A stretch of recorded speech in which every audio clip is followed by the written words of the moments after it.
Good old boys. I'm Mark. Bog Beef. Today we're joined with the Isaac, the Disgraced Propagandist. You can just say the Isaac. That's fine. No, thank you for having me. This is like a dream come true for me. You guys are by far my favorite show ever. I have a Toyota because Bog told me to get a Toyota.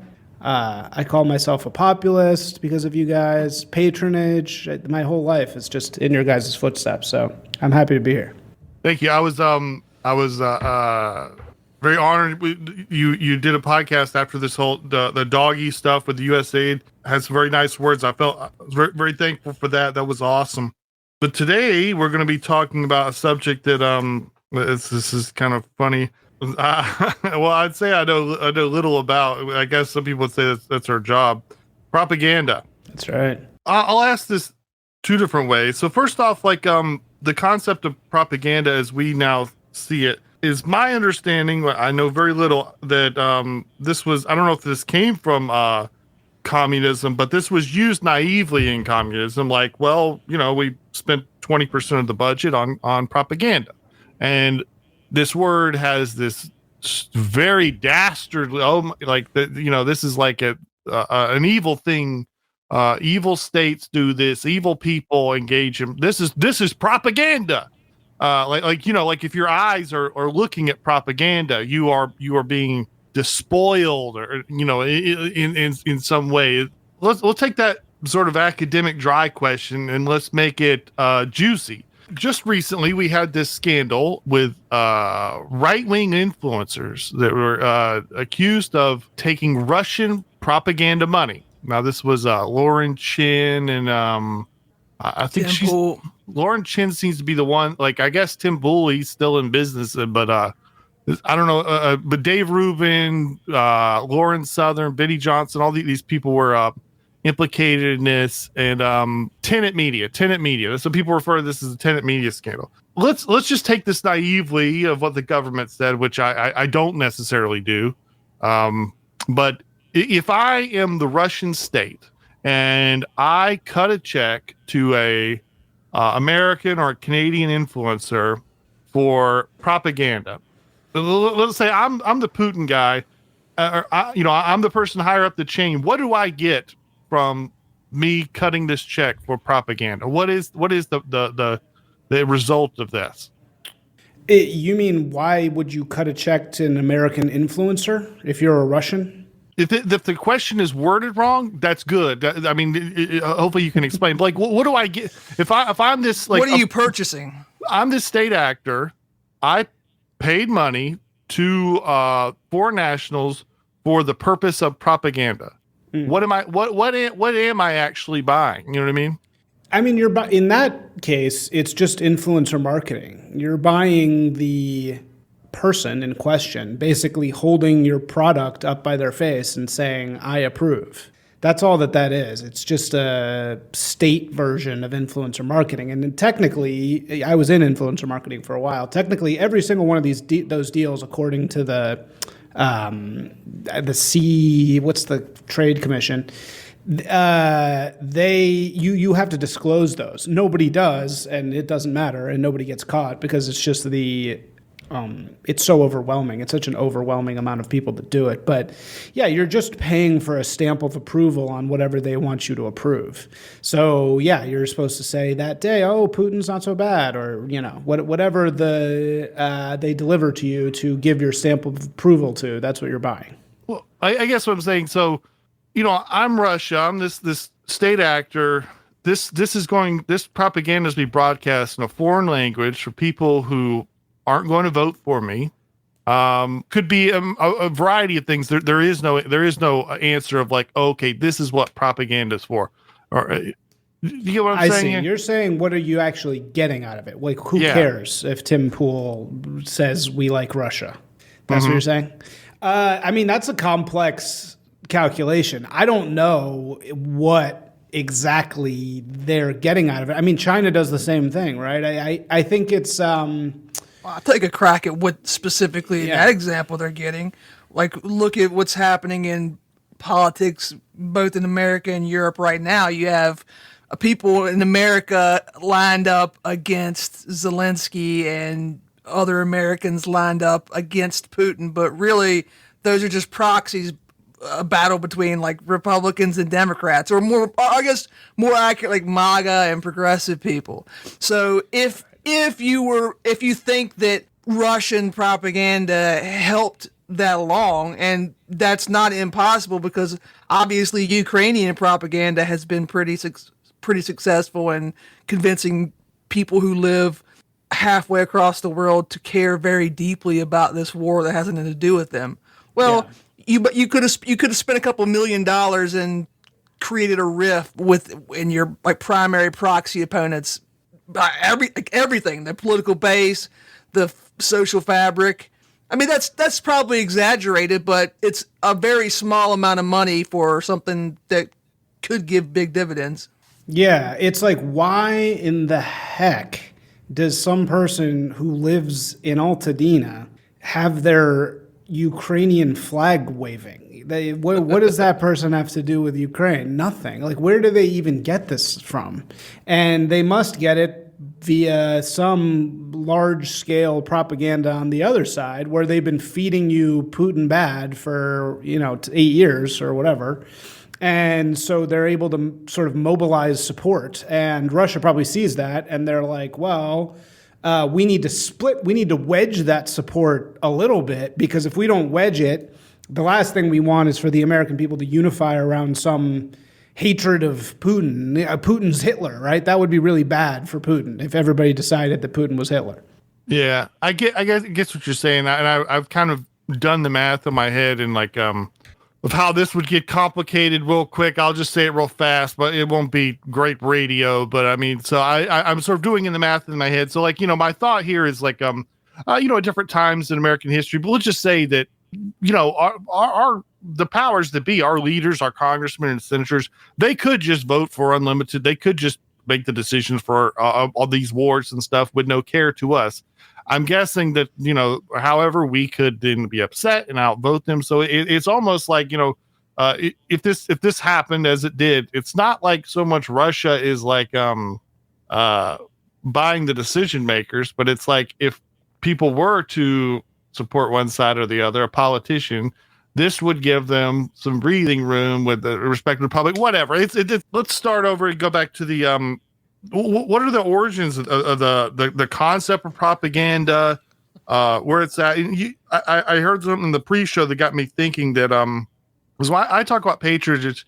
I've taken this model that written by this guy named Bruce Bueno de Mesquita, and I've like the Ship of Theseus or whatever. I've turned it into something completely else. There was a certain time where I would start to assume that there were things that he wrote, and I'd go back and look. I'm like, that's not in there. I've kind of done so much modifying to this old car that it's now something completely different. and I've noticed that when I do talk about it, like, one of the first things, here's a concept that's like has obvious propaganda implications, is that someone like Clyburn does not in fact do all that much for his political clients, but he screams it at the top of his lungs. He makes sure that that because you voted for him, he did this for you. And it's like and it's as like 1-to-1 as important or more important, like in the fact that you can not do. There are people, we hear this sometimes, and I have to assume there's sometimes it's true. Every now and then you'll hear from these like consumer protection people that are like, oh, there's this politician that is like working their ass off for you. They're like sticking it to this company that was going to screw you on this drug that got approved, and it's not true or whatever. And it's like, okay, but I never heard about that. That like, like, I guess that's good for their soul or whatever, but that is not politically actionable at all. We have no relationship over that. And that sort of gives obvious propaganda. This lets in the door that it's not just the patronage relationship, it's also the public relations of this. But let's go back. What's the origins of propaganda? So, you just cut off there. So it was like, I'm sorry. I didn't hear if you like, it just went dead for a second. Yeah. So no, I am, you're teeing this up exactly perfectly. I think that it's not just that the propagandistic element of a patronage relationship is necessary in order for the thing to work or to be worth it, right? It's not just that. It's that according to Bernays, who's kind of the father of, at least given credit to be the father of what we refer to as modern propaganda, the publicity is the patronage. And I'll explain what I mean in a second. Just to kind of like back up, there was this documentary called The Century of the Self. Adam Curtis, I'm sure you guys like Adam Curtis, right? Do you know Adam Curtis? Yeah. So he had this documentary, Century of the Self, where he kind of introduced, I think, everybody reintroduced to Bernays. Edward Bernays, Freud's nephew, and the way that he tells this story, basically, in Century of the Self, is that first there came along Walter Lippmann, and Walter Lippmann was kind of the founder or the guy who came up with the notion of the technocracy and of the expert class. And Walter Lippmann's basic point was democracy doesn't make any sense because the people that are expected to vote can't possibly understand the issues. So they fill in the world with stereotypes. He's the father of the founder. I mean, he didn't actually come up with it, but he popularized use of the word stereotype. And they are living in these kind of fake projected worlds. He calls them the bewildered herd. And he's the kind of the forefather and given credit for the idea that because of the inability for the average voter to actually understand anything that they're voting for, we need a class of experts that exist on top of them that are basically the ones making the decisions and doing all the informing of the leaders, and it's kind of cutting out the population. So that's Lippmann. Then how Adam Curtis sets it up is that that's just the idea guy, and then along comes Bernays, and Bernays is the kind of more, he's like the immigrant, like Lippmann is very effete and, like elitist, and then Bernays is kind of the more like car salesman type guy. And Bernays comes along and takes Lippmann's ideas and says, all right, well, now we know the masses can't be trusted to do anything. So how do we, that's all well and good, but how do we then, they're still going to be able to vote, right? So how do we get them to do what we want? How does the technocratic expert class, the puppeteers as Bernays call them, how do we get the people to do what we want them to do without them thinking too much about it and screwing it up? And so Bernays comes along and he has these sets of tactics under the names Propaganda, which is the name of one of his books, and then his two other big books are called Crystallizing Public Opinion and then Public Relations. And basically, it's actually funny if you read the three books. Literally, the three books are him just saying the same thing over and over and over again with the same examples. Like he's given credit for like all, coming up with bacon and eggs and torches of freedom. And, he's really given credit to being a practitioner. Really, all three of those books, which were written over decades, use the same examples and just make the same single point over and over and over again. And it's not, look, these guys are given credits as like the master secret puppeteers who are, hidden behind the curtains. It's like, no, if you're writing books about it, you're not the secret, the secret elites. Like they're trying to be open about it, And the big understanding of Bernays is that, people think that he's trying to say, here's how you trick people into doing this and that. And that is true in a way, but actually the method of his madness is pure patronage. It's exactly everything you guys talk about all the time. And I can give you guys an example if you want. Yeah, let's go. Okay, so let me give you an example from his book, Propaganda. I got it queued up here. So he's talking about how to basically drive public opinion in the public sphere, right? And it's not people again. Everybody talks about bacon and eggs. He made up bacon and eggs. The thing that, and that's true, he did make up bacon and eggs for breakfast in America. He did that on behalf of Beech Nut Packaging Company that had a bunch of extra bacon to sell. And so how did he sell that bacon? He surveyed 100 doctors, and the doctors were all like, yeah, a high-protein breakfast is good for you. So he's the guy who kind of originated that type of propaganda. Mm-hmm.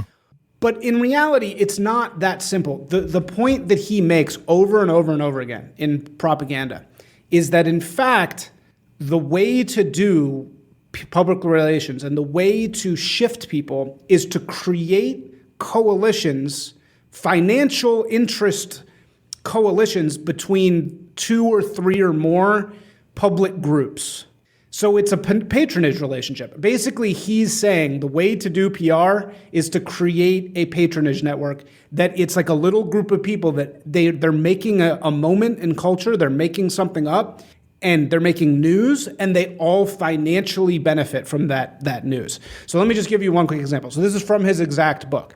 So he says, the soundness of a public relations policy was likewise shown in the case of a shoe manufacturer who made service shoes for patrolmen, firemen, letter carriers, and men in similar occupations. He realized that if he could make acceptable that men in such work ought to be well shod, he would sell more shoes and at the same time further the efficiency of the men. He organized as part of his business a foot protection bureau. This bureau disseminated scientifically accurate information on the proper care of the feet, principles which the manufacturer had incorporated in the construction of the shoes. The result was that civic bodies, police chiefs, fire chiefs, and others interested in the welfare and comfort of their men furthered the ideas his product stood for and the product itself, with the consequent effect that more of his shoes were sold more easily. The application of this principle of a common denominator of interest, the object that is sold and the public goodwill will be carried to infinite degrees. So does that kind of make sense, like what he's setting up there? Mm-hmm. He's setting up a network of people, the public people that are buying the shoes, the people selling the shoes, the doctors that are telling you the shoes are good, the final customer. All of those people, when they do this little like news initiative that suddenly these people need to be well shod, which is what he's saying. And then, oh, by the way, we've tailored the shoes to the advice that we've paid the doctors to give us. Mm-hmm. Like basically they're saying, 15 doctors. He's the original guy of, Bernays is the guy who came up with the like 50 experts say. So 50 doctors say you need a stronger tongue, right? And suddenly, they've been paid to say that by the shoe company. Suddenly, the shoes have a stronger shoe tongue. Suddenly, the police are all wearing the shoe and talking about it and getting free shoes. So everybody in that patronage network basically is working together. And how is that all tied up in a bow? Via an article in the newspaper. So the article in the newspaper doesn't say all these people got paid off, they got free shoes, the doctors got paid, the company got paid, the shoemaker has some special material that that he's getting for cheaper from somewhere. Nobody is saying all these people are getting paid, even though they are. The article that comes out in the newspaper is policemen finding new shoe technology helps them on the beat. Like that's the news that we get at the end of that whole publicity relationship. To be clear, we're on Bernays right now, right? Yeah, we're on Bernays. Yeah, this is pure Bernays. That makes sense because I like this. And when we talked about Lippmann, the summary you got there, I didn't like that so much. But this I like. What do you mean you didn't like? What do you mean? Well, the way it was described, it had that sort of that kind of video game like that government is twiddling knobs and like a government is just something to be like this I think this sometimes happens in art or whatever, completely reasonably, like there's like the guy who owns Lotus is like he had all these quotes and stuff where he would make cars that were not going to be as financially viable because he's on the craft to construct this car, this perfect car of his dreams. And it doesn't matter what the customers think. This is like a self-sealed system that just needs to be perfected for the enjoyment of the gods, basically. No. Like, okay, Bernays is talking about something different than what. Like, here's an example from Lippmann's book. So, in World War One, Battle of Verdun, the Germans attacked this fortress and sent out on the wire to the global news saying, "Hey, we just captured this fort at Verdun. We're doing great. We're going to win the war." The French command is sitting around. They haven't gotten any reports. They have no idea what actually happened. But they all decide, well, we have to say something because the Germans just said that. So they just make up a story about how there was like a big battle and the fortress is half surrounded. And right as we speak, French forces are moving in to retake it. They come to find out what actually happened was there was like a miscommunication.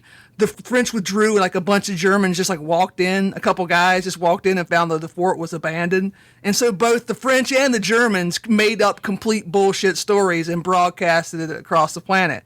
But the point wasn't that like you're turning knobs or whatever. The point was people expect to hear something. They want to know what's going on. You have to present it to them in a way that they will expect.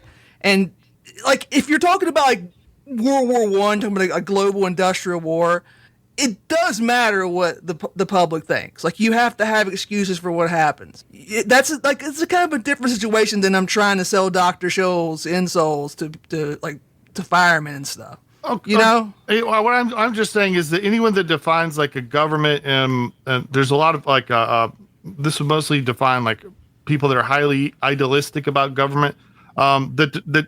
That it's not defined in terms of the relationships and politicians and the public and patrons and clients. Instead, it's like the idea that you could walk into a Japan or something, right?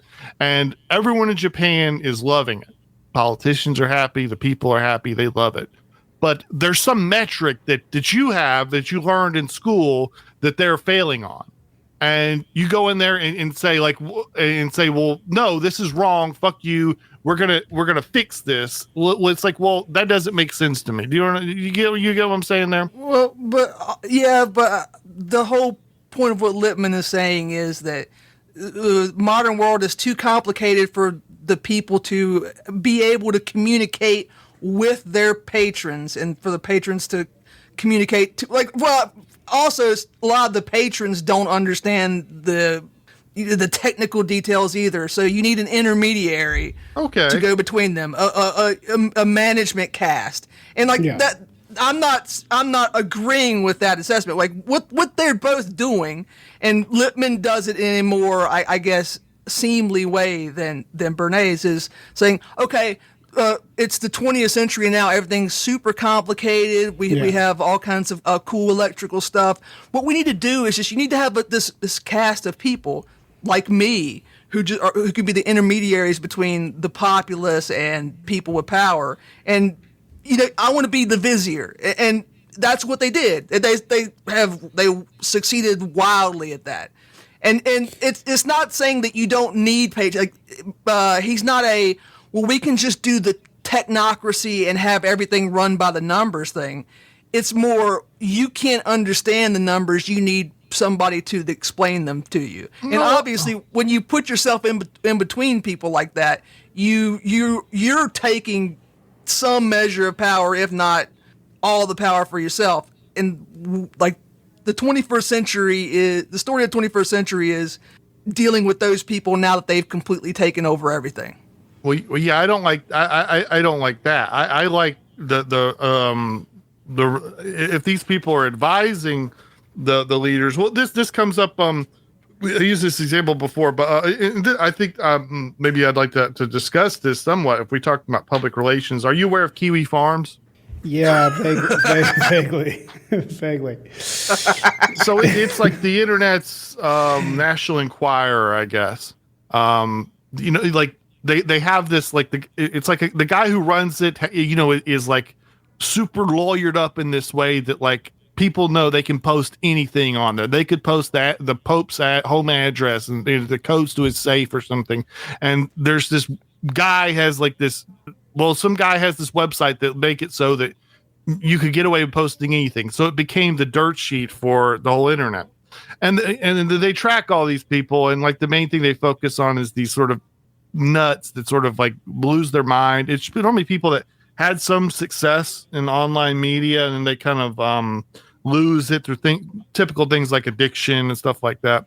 And as they spiral, you know, there was this great example of this. There's this guy who he was one of the top YouTube creators, and now he's, you know, he makes nothing. No one watches his stuff, and But you know, in one of these spiral episodes, he got angry and he's smashing his table, and he's like, you know what, I truly despise about this job. This job is being like an internet entertainer running YouTube shows. He says, it's one of these customer is always right bullshit. He's like, back when he was like, he connect this back when he used to work at Best Buy. He's like, why should I have to make the customers happy? Fuck them. And you know, it's like, well, yeah, but you do have to, like, and that's the way I see the relationship between the politician and the public. Like, if you tell me, well, it doesn't matter if they like it, there's some metric they're not hitting or whatever. But it sounds like I got that.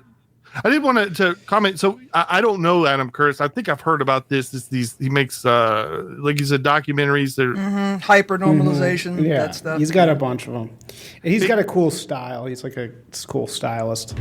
Yeah, it brings up this kind of like I don't know, this like they before 2015 kind of like conspiracy theory, like, this is under the counter. Yeah, exactly. Johnny mnemonic, kind of like you know, hidden stuff. And it sounds like when this was fingered, and this happens with Machiavelli a lot, or here's a real knuckle dragging comparison. You know, Hawk Tuah, right?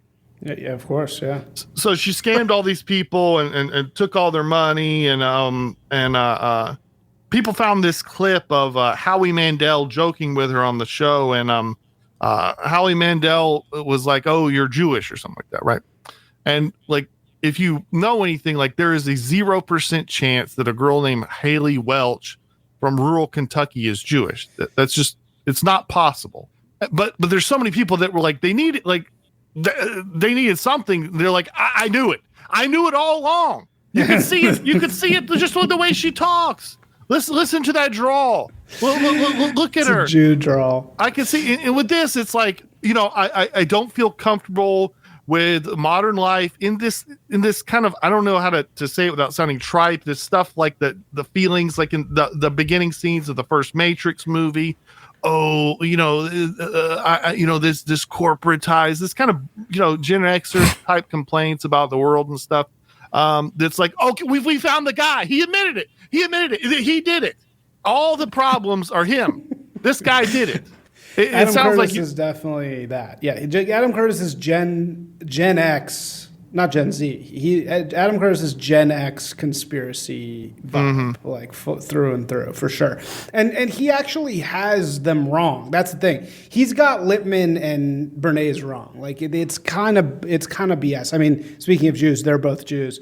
Can I tell like a funny Jewish? Can I tell a Jewish joke on here? Is this allowed? Mazel tov. Yeah. Okay. It's like Lippman is like an Our Crowd guy. So Our Crowd is like the people who own New York City. They're all these German Jews. They've been there for like a couple hundred years. And, you know, they're very waspified. You know, they're indistinguishable basically from wasps at this point. Although now, who knows? But at least in that phase. Lippman is one of those. And it's really funny because, and then Bernays is like the total opposite. And, you know, he's like savage. What's the book? Ordeal of Servility. He's like an Ordeal of Civility type Jew. And the way that I describe these, and this this sounds anti-Semitic, but actually, in fact, this is me trying to help people understand Jews because I'm half Jew. I come from Jews, so I can like help people understand this stuff. Jews are like vampires. It's not very obvious that the vampire archetype is about Jews, right? I mean, like, give me a fucking break. It's so fucking obvious. Like, if you actually really look at it. and they're from my ancestors are from that part of Europe. I see a picture of my great grandfather. It's like, this is very obviously like Count Dracula. Like, I mean, give me a break. It's so obvious. But the spectrum of Jews, like, you know how in vampire movies, right? Mm-hmm. There's the really, really refined vampires that are not distinguishable from normal people. You know, it's like Stephen Dorff and Blade. You know, they're really like very, the nice vampire in Twilight, Edward Cullen. You know, they're very upstanding, handsome, very well dressed, very well spoken. But then the spectrum of vampires goes from like them to then there's the vampires who's like, sometimes there's the ones whose fangs are out all the time, you know? And then you go further and then some of the ones are like, not only are their fangs out, but like their kind of head is weirdly shaped. And then it gets like worse and worse and worse to they're basically just like a full-time bat, you know? That's how Jews are on the spectrum. And the Lippmann Jew is like the Edward Cullen Jew. And then like the Jews that I come from and what's his name? Bernays.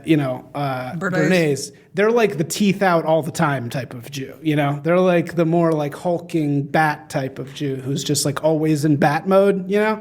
So yeah, I mean, Bernays was first generation, right?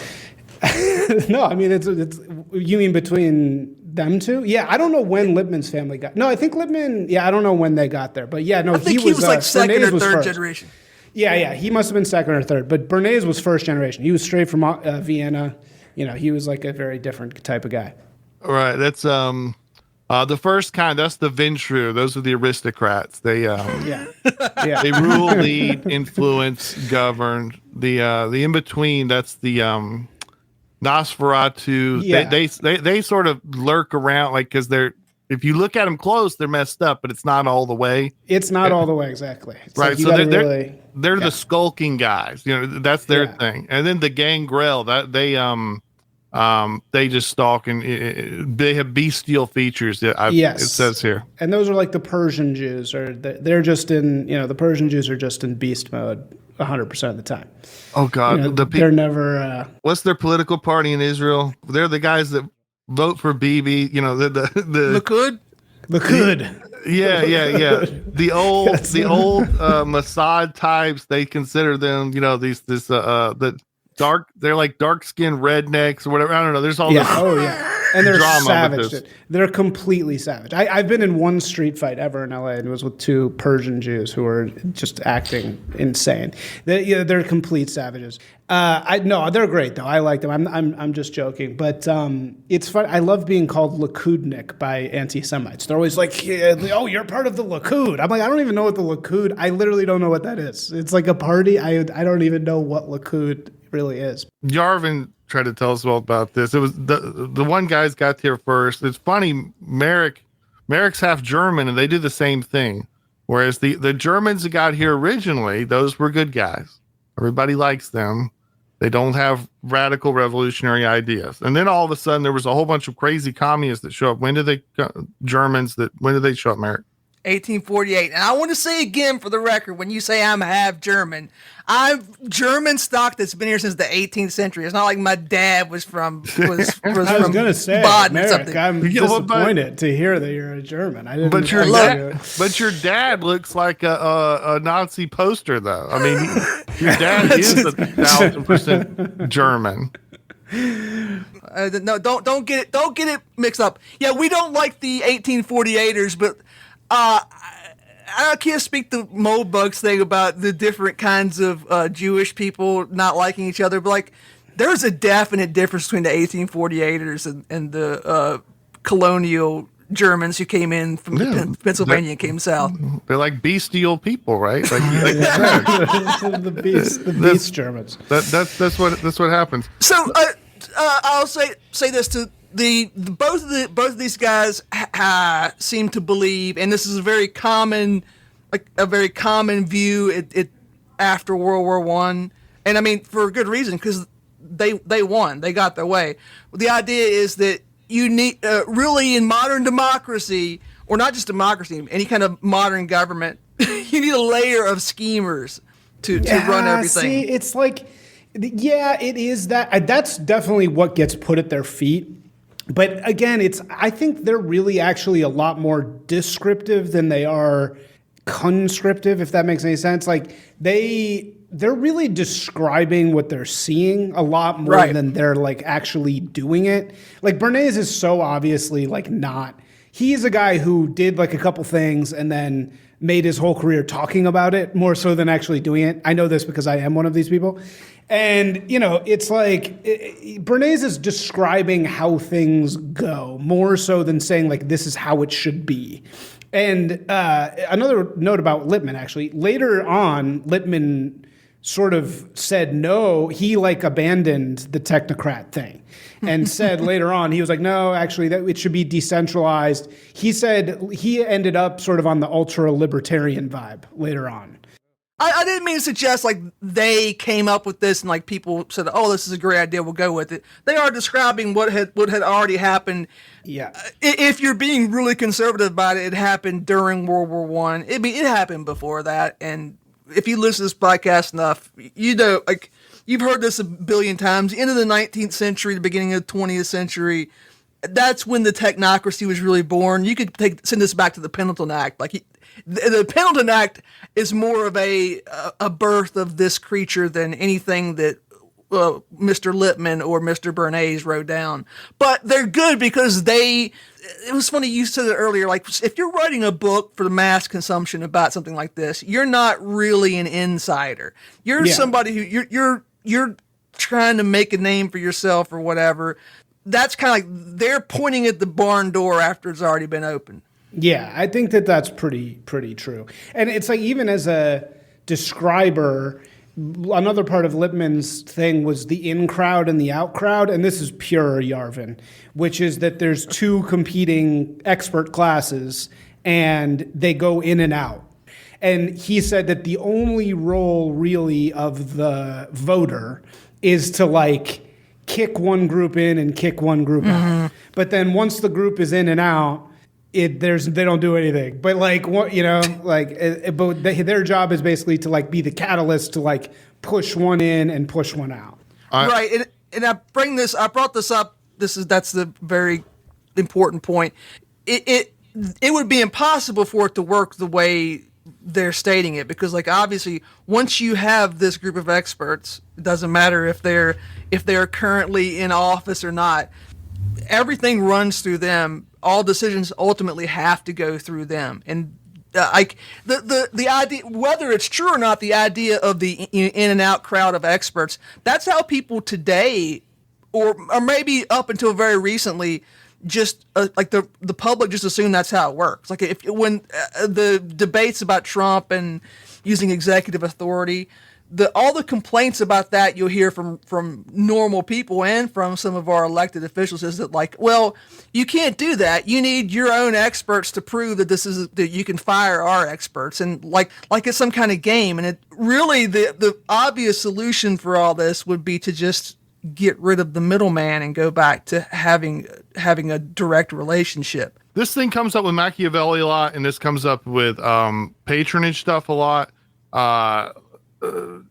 People get mad and they're like, the thing is like, because it's, when you're describing like, I'll just say it out. So I openly endorse things that a lot of people would consider dirty politics, bad, like dastardly deeds or whatever. And the idea is like, if you obviously I'm just a random guy, but when Machiavelli and stuff, there's some conservative people. I think it's very dim, like literally blame Machiavelli for dirty politics being done. I mean, that's laughable. In terms of the Pendleton Act, we can talk turkey on that. However, like, okay, the New World's founded. Now there's this society with 300 million people that share the same language and mass communications. And, okay, like some guy can describe like in this really dastardly way, well, there was this guy and he thought of this concept of public relations. Okay, let's throw that out. Your Michael Richards is the day after your faded appearance at the the Laugh Factory, at the Chuckle Hut or whatever. It's not Edward Bernays' fault that you're going to need to pay some people money to rehabilitate rehabilitate your image, right? I mean that's a huge cope to blame that on them. And also there's Trump, a leader of a country of this large, or let's say the state of Alabama or Rhode Island.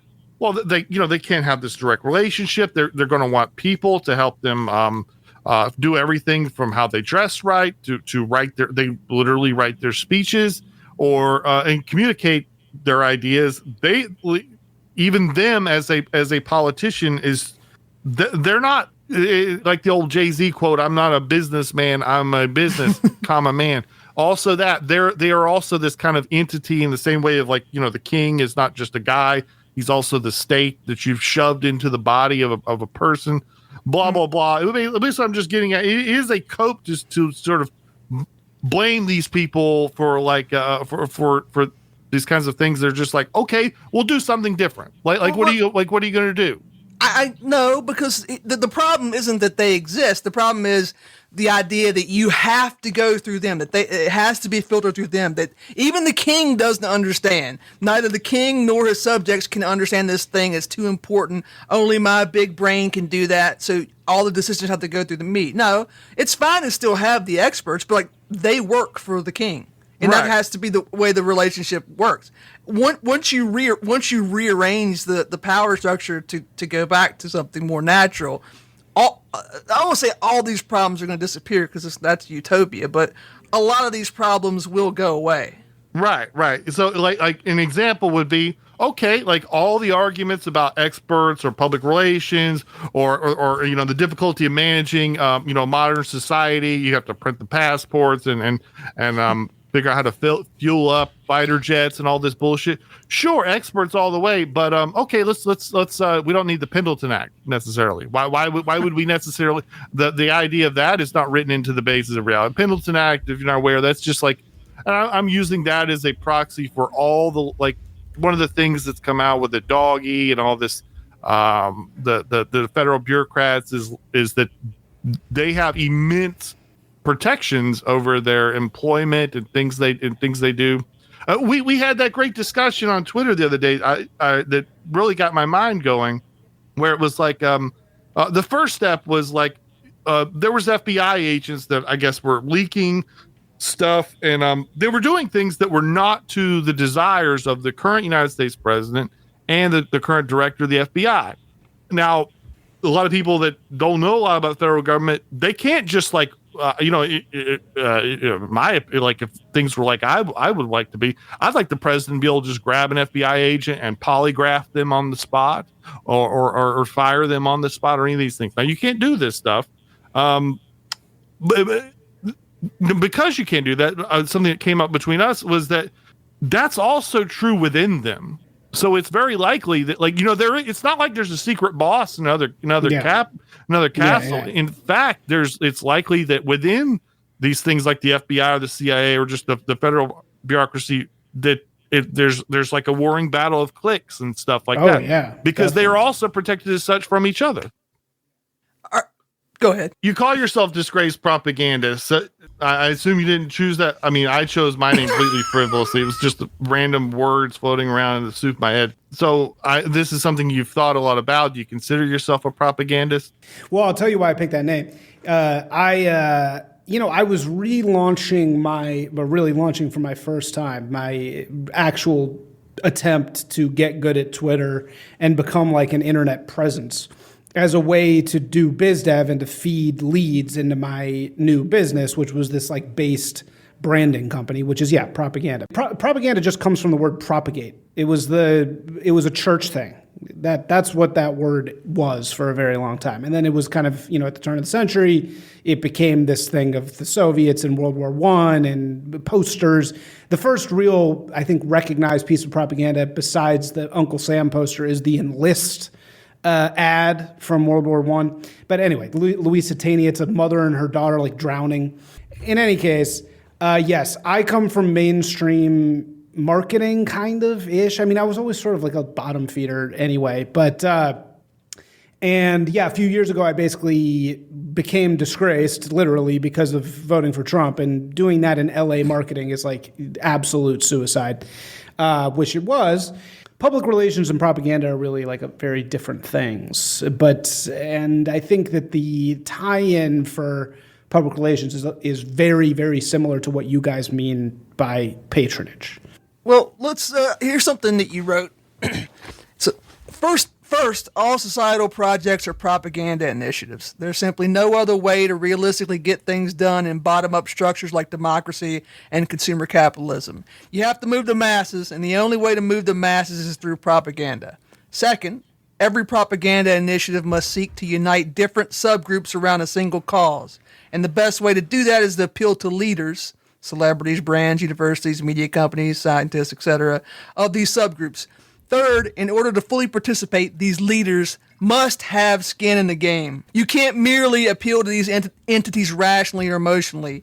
They must have a shared economic interest in the propaganda initiative. One of these interested parties must be the media itself. And finally, fourth, the only way to successfully deliver the message of the propaganda initiative is by either hijacking an existing cultural moment or by creating one yourself. This is how you further ensure media complicity. Yeah, that's me basically explaining Bernays.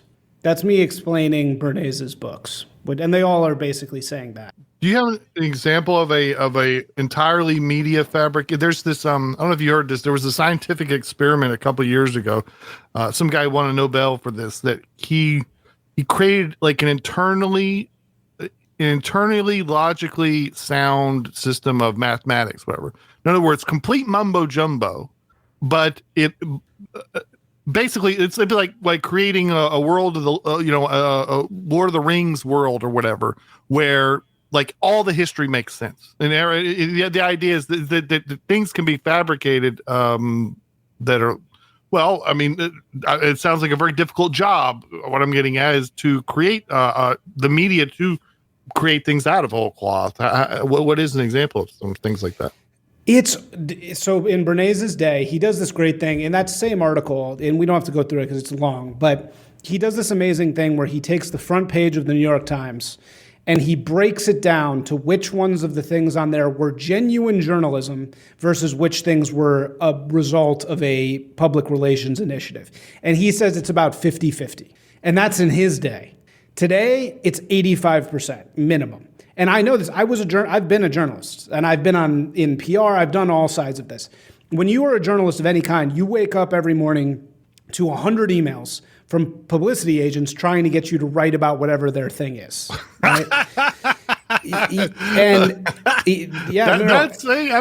That's very shocking thing to just drop there. I did not realize that. Yeah. Oh, yeah. No. And so when you're looking at the newspaper in a given day, 80% of those stories are placed there by publicity agents. That's what every CAA, WME, Edelman, every large, talk about middlemen, every large middleman in the entire entertainment industry, their point is to tie up these publicity initiatives and get them talked about in the media. That's why you see when Biden signs with CAA or anything that happens, every article is the same text. And the reason it's the same text is because it's coming from a press release. And they just pretty much copy paste the press release into the text. They kind of do a couple paragraphs of BS around it, probably written by ChatGPT now. And it's the same story in every single newspaper. These aren't journalists. In today's world, maybe 5% of journalists are journalists in the way that we think of it. James Pogue, who you've had on your show, one of the few actual journalists that exists, that he doesn't wake up and just write whatever he's received from his publicity contacts, into the Vanity Fair or whatever, right? So almost everything you see is a result of a paid publicity initiative. And I'll give you an example. I'll give you a couple of examples. So, oh God, I'm trying to think of I want to use an example. These aren't exactly right, but just bear with me. So, calamari, right? Do you eat calamari? Oh yeah. If it swims, I eat it. Okay. So why did we start eating calamari? Didn't exist before the 1970s at all in America. Zero existence of calamari. So why do we eat calamari? The truth about calamari is that calamari, as we know it today, was a function of a research paper or a PhD thesis from a guy named Paul Kalkstein, who was at like Cornell or something, or Yale, whatever, Columbia, in the 1970s. And he put together that there was a massive glut of Chinese fished squid in the world. The Chinese didn't know what to do with all this squid because it was just coming out of their ears. They had all this squid. They're the only ones who eat squid. Americans don't eat squid at all. And he wrote a paper about how do we get Americans to eat squid? Oh, we deep fry it and serve it with red sauce. Boom. Every distributor is going to be making tons of money off cheap squid because the Chinese can't unload it anyway. Sure enough, that's exactly what happens. He convinces the food distributors, hey, let's try and sell a little bit of squid on your route among the restaurants in NYC. There's 1 million Italian restaurants. Suggest that they deep fry it, put it on their menu, and serve it with a red sauce. And then, boom, suddenly every restaurant is serving calamari. And then how is it all tied up together? There's an article being like, calamari takes NYC by storm, right? And that article doesn't just get made up. That article is delivered to the New York Times by the distributors.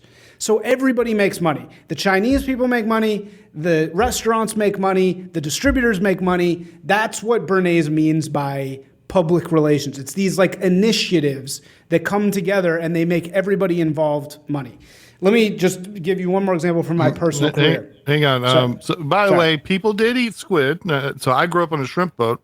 And when the nets were laid out, I would first thing I would go pick through, and one of the things I would pick through was the squid because I love the squid. We didn't call it calamari. I guess just calling it squid wouldn't work in an Italian restaurant. You need a vowel on the end, but yeah, you need something that makes it nice. Exactly. Yeah. That's yeah. Well, but it wasn't popular in America before this. This was sort of a produced thing. But anyway, so in my personal career, do you guys remember the Ice Bucket Challenge? Yeah. So the Ice Bucket Challenge, that was the beginning of what we would think of as like kind of viral influencer marketing, right? And that was natural. That actually was real. I mean, whatever nonprofit ended up cleaning up on that, right? But when I was in marketing at that phase, every single meeting with a big brand I met with, they all said the same thing, which was, we want the Ice Bucket Challenge. So I was in charge of coming up with ideas for a big bank of how to do something Ice Bucket Challenge-y. And I was competing with like 80 other kind of writers of all different kinds. The agencies are very balkanized now. And we're all kind of trying to come up with these ideas. So the idea that I come up with for this bank is to do it for their Christmas food bank initiative. And to get influencers to throw a can to each other on like stories, right? So they're receiving a can and then they're throwing a can, but they're doing it like between famous people, So it's like Tony Gonzalez throws the can to, Kourtney Kardashian, who throws the can to, some other kind of C-list celebrity. And it worked. They bought my idea. They literally took it all the way up the chain. They debuted it on Good Morning America. And they had like 3 influencers throw the can to each other, right? And they're trying to create this viral moment in culture. They're trying to make it so that people are throwing each other the can. Look at, I don't want to say exactly who it is, but there was a famous mascot who happens to be a member of Antifa that was the final recipient of the can. And they threw the can all to each other on Good Morning America. Millions and millions of dollars were paid to Good Morning America to make this initiative happen. They're not reporting this like, we're starting the can. They're reporting it like, influencers are throwing each other the can, right? And where does this help? It helps the bank. Bank gets all the goodwill. The grocery stores, in order to participate, you got to go into the grocery store and give your can to the special bank box in the grocery store. All the influencers get paid. The sports teams get publicity. And that's what I mean by creating a moment in culture. Obviously, this is like a very non-political example, but I'm just trying to show you how like it works in the news media is like the button, right? Like it all leads up to this like button that happens in the news. That's perfect. So we do a weekly news show, and there was something that I sort of realized after a while, and I guess I just didn't trust what I just did. Like I was like, well, maybe I'm just bad at Google or whatever. Well, we were in this issue that I wanted to cover news, not just talk about politics. Talk about politics a lot, but also cover the news. And for the past 2 years, 3 years, I don't know, I couldn't find stories that weren't political press releases. Like Donald Trump drawing fire from the LGBT community. Like that's not a story. Like that's not news. Yeah. What do they say? Drawing fire, or what's the other one? What's the word they use to like Pounce? Pounce, yeah, pounce. The right pounces. Yeah. And then I realized. So I also had this niche interest in the American Mafia, and I would occasionally like to run stories about that. And what I would find is that unless the Mafia story connected to like basically the Gaudis, who had some kind of hit TV show at the time, right? So at least I guess that was enough impetus there that Mafia news, like, and I'm talking like someone walked into a diner in New Orleans and shoots 4 people. I mean, in my opinion, that would be in news. No, it wasn't in the news. There's a guy, like there's some guy in Brooklyn that does a dirt sheet, and so he's just like a guy. I assume like his apartment is like covered in like a good like Godfather merchandise or something, and like if you like to know actual news, and this is like I'm not talking about so and so got engaged. I mean like all of this is someone being arrested on heavy charges for many years, people being murdered, long cases being solved. I mean, this is like the most newsy of news. That the only place you could find it is on this guy's dirt sheet, who's like a fan almost. That's crazy. Yeah. It's all like that. And when you really look into stuff, it's completely curated. What you see in the news is so pre-decided. And it's all these differing forces trying to compete for your attention, and they're all paying to get there. There's almost no actual journalism takes place anymore. It's all a function of a press release, or the Bernays tactic of the medical bullshit is so prevalent now. You see do you need a measles booster? And that's a big headline. Who do you think that comes from? You think that it was like an enterprising journalist was like, do I need a measles booster? Like, no, it comes from, that's called I also worked in pharma. That's called an unbranded campaign. Most of the campaigns we ran in pharma were called unbranded campaigns. That is generating a disease in the mind of the public, or generating something they need. Oh, did you know restless leg syndrome? Does your leg feel weird? Guess what? There's this new disease that we just paid a bunch of doctors to make up called restless leg syndrome. You better get into the doctor and start taking the pills for your restless leg syndrome. All that shit's completely made up. Not made up. It's just like it's a propaganda initiative, a publicity initiative. The bell curve meme where like the guy at the bottom of the IQ, the guy at the top of the IQ, they have the same position. And it's the middle, the midwit that's always the one that's off key. If you ask somebody who's very not engaged in politics or anything, it has nothing to do with IQ. It's just like they just don't care. They'll tell you like, oh, I don't believe anything you see on TV. It's all fake. They're all getting paid to say that. And like, yeah, that's absolutely true. In that article that you posted, you said that. You phrase it this way. It's not that experts say some things true and some untrue things. It's that experts don't say anything unless it's part of a propaganda campaign. This is the function of experts. They are no more than paid witnesses in the trial of public perception. Like, yeah, and like obviously that's true. Like, I think that everybody, if you really sit down and think about it for a minute, you understand, yeah, these people are just being paid to say stuff. Sometimes it's lying, maybe sometimes it's even true, but it doesn't matter because that information doesn't help you. You don't know, you can't tell the difference unless you put in a lot of effort. The best example happened, I guess at this point now, 5 years ago, when we had a huge campaign that was a mixture of pharmaceutical industry, the government, the media, ordering everybody to take a certain experimental medical treatment. And if you dissented from that in the moment, you were treated like, not just like a criminal, which that's bad, but like more importantly, you were treated like you're an idiot. Like, oh, you're not up on the latest stuff. Didn't you listen to the guy in the lab coat, Dr. Fauci? He laid this all out for you. What are you, stupid? Yeah. Yeah, and I mean that was a horrible example of it. RFK Jr.'s book, by the way, is all about this. It's all about Fauci's extensive personal equity in all the chronic vaccine drugs, right? I mean that's what Fauci's like, a mob boss, and he basically has personal, and his institutes have personal, institutional and actual literal personal interest in a lot of the patents for chronic disease drugs and vaccines. And so they always hate these cheap ivermectin type things that have been around forever and are like treating malaria for decades. They hate those things because they like the new proprietary, really complex drugs. And those drugs, these studies cost hundreds of millions of dollars.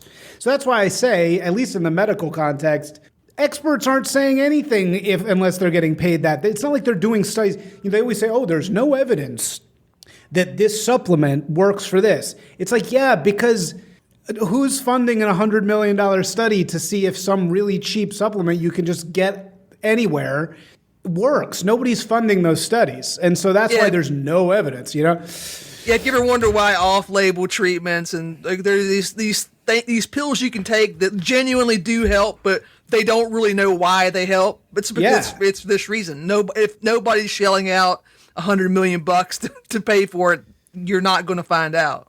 But but that was never what medicine was supposed to be about in the first place. At the very basic level, it was, all right, we're going to take this weird weed and we're going to rub it on your wound and see if it gets better. Like that makes sense. It was never okay. This huge billion-dollar industry and the government and the media have given you permission to take a certain pill or whatever. None of that makes sense. Well, and as Bogg said in a recent episode, even the things they think work, they don't know. They have no idea how antidepressants work. They have no friggin' idea. All they know is it's like, oh, well, they made him not kill himself. Great. They don't have, like, neurotransmitters. Dude, neurotransmitters are basically like black bile. Like, there's no, neurotransmitters have been measured like one time ever in the blood. Like, they're not at all, like, it's a complete, like, map. It's like a mapped, they're mapping a model onto, as you're saying, some drug that was supposed to, do one thing, suddenly makes you feel better. And it's like, oh, that's cool. Like, they don't know how any of this stuff works, really. I dated this girl that was she went to like the best school there is for biomedical science and stuff. Got the PhD and doctorate and doing all that stuff. And she wanted me to read her dissertation or whatever. I read like the first page, and it was like,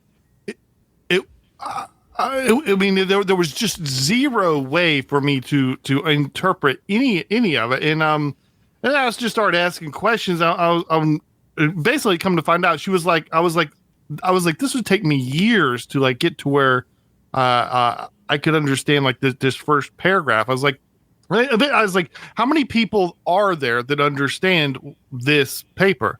And she's like, worldwide, probably about 7.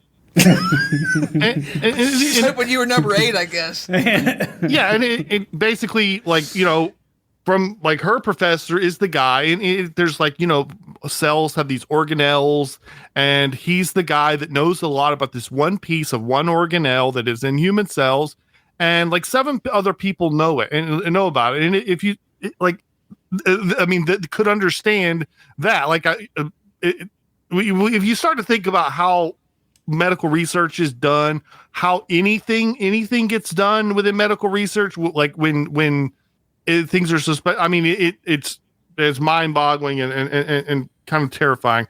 I've got a. Well, I want to go to the dirty, like a kind of a slightly dirty kind of question. My mind is dirty like this.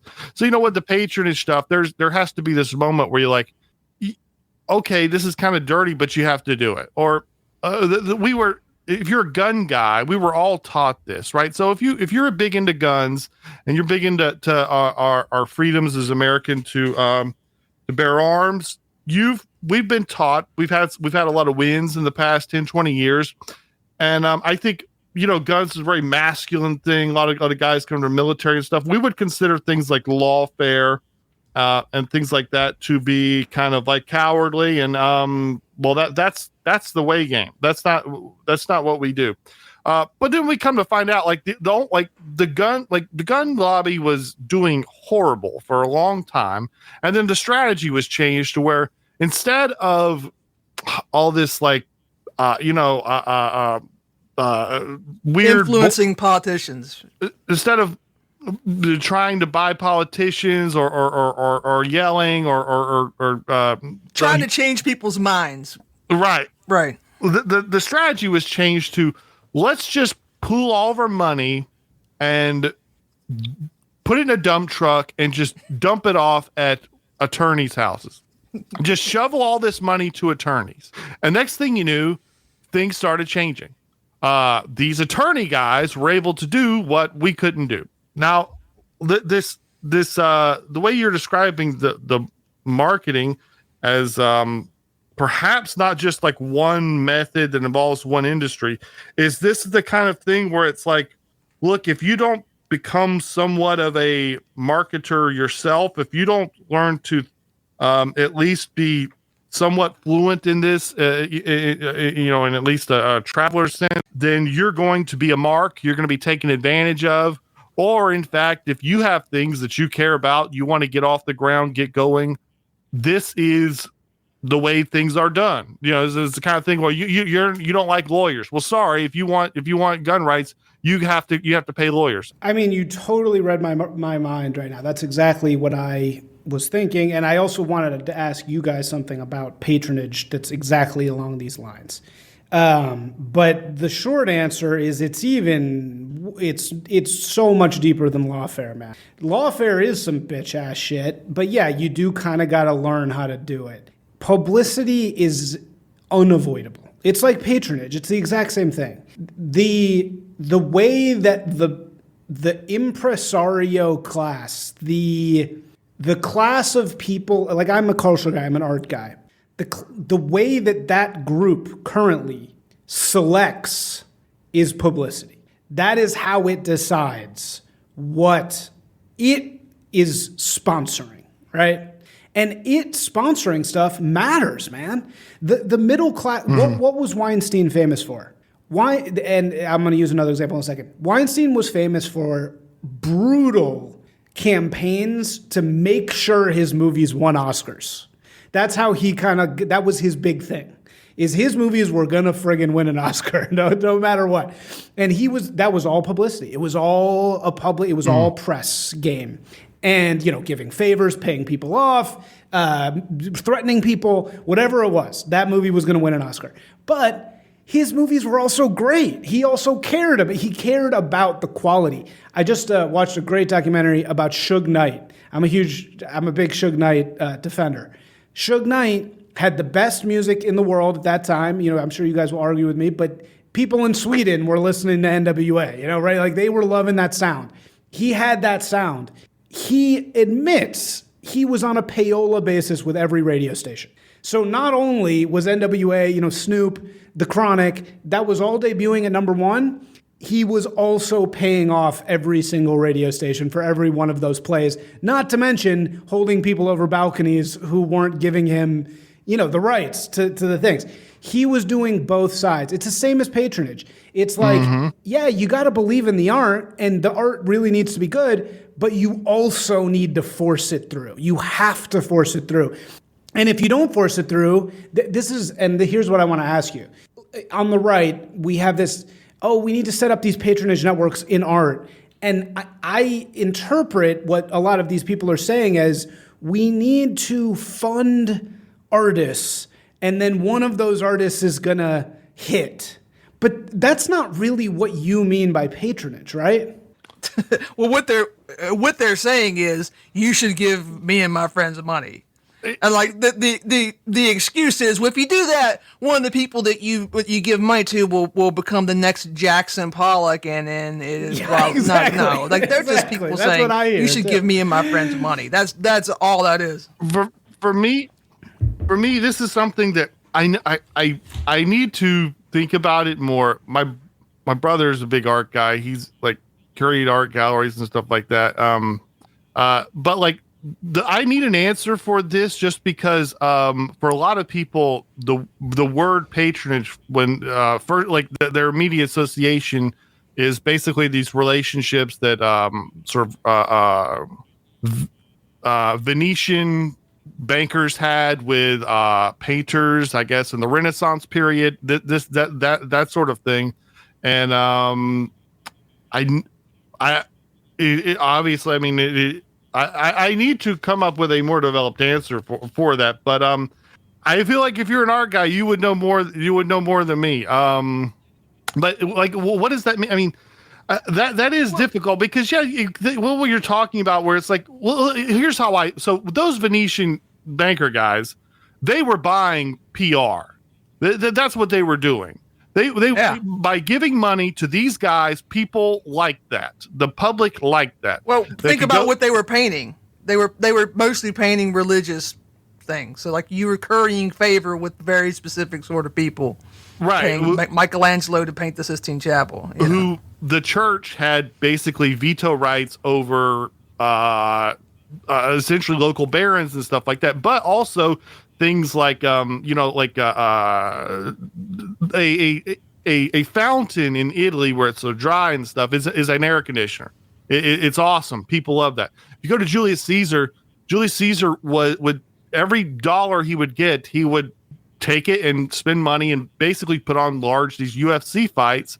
People love this shit. They loved it. But the thing with the Venetian guys, there would be a lot of reasons for a lot of people who would have just killed them and taken their money back then.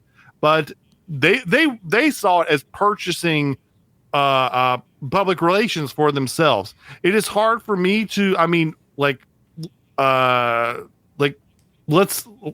how does that, like for right wing guys, like I mean, I guess I could see that sort of, but I would more easily be like, who was the guy that shot the guy on the subway or whatever?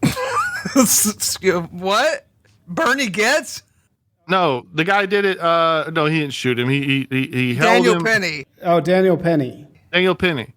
That is closer to me to the Venetian artist relationship with Mark Andreessen. Oh, hired him. Yeah, that's right. Yeah, Andreessen hired him. Dude, that's straight from you, Bog. I guarantee you. That would have never happened without you and Merrick. Literally the most prestigious job in our society is being a hedge fund manager. And this guy has no expertise, background. And I thought, man, Andreessen, that's a good move. I like that. Yeah. That's real patronage right there. Yeah. So can you do that with art? I don't know. I'd be the last person to ask about that today. No, I mean, I know you could do that back then. I mean, I'm sure, but could you do that today? I don't know. What do you think? What could you accomplish doing what they're talking about doing? You could accomplish turning the art scene into something different. You could have the art scene be people trying to create different things and different people and different attitudes in it. And that is important to right-wing people who post on Twitter because of demographics. It's not important to me. I don't care what happens in the New York City art host scene. I don't, whatever.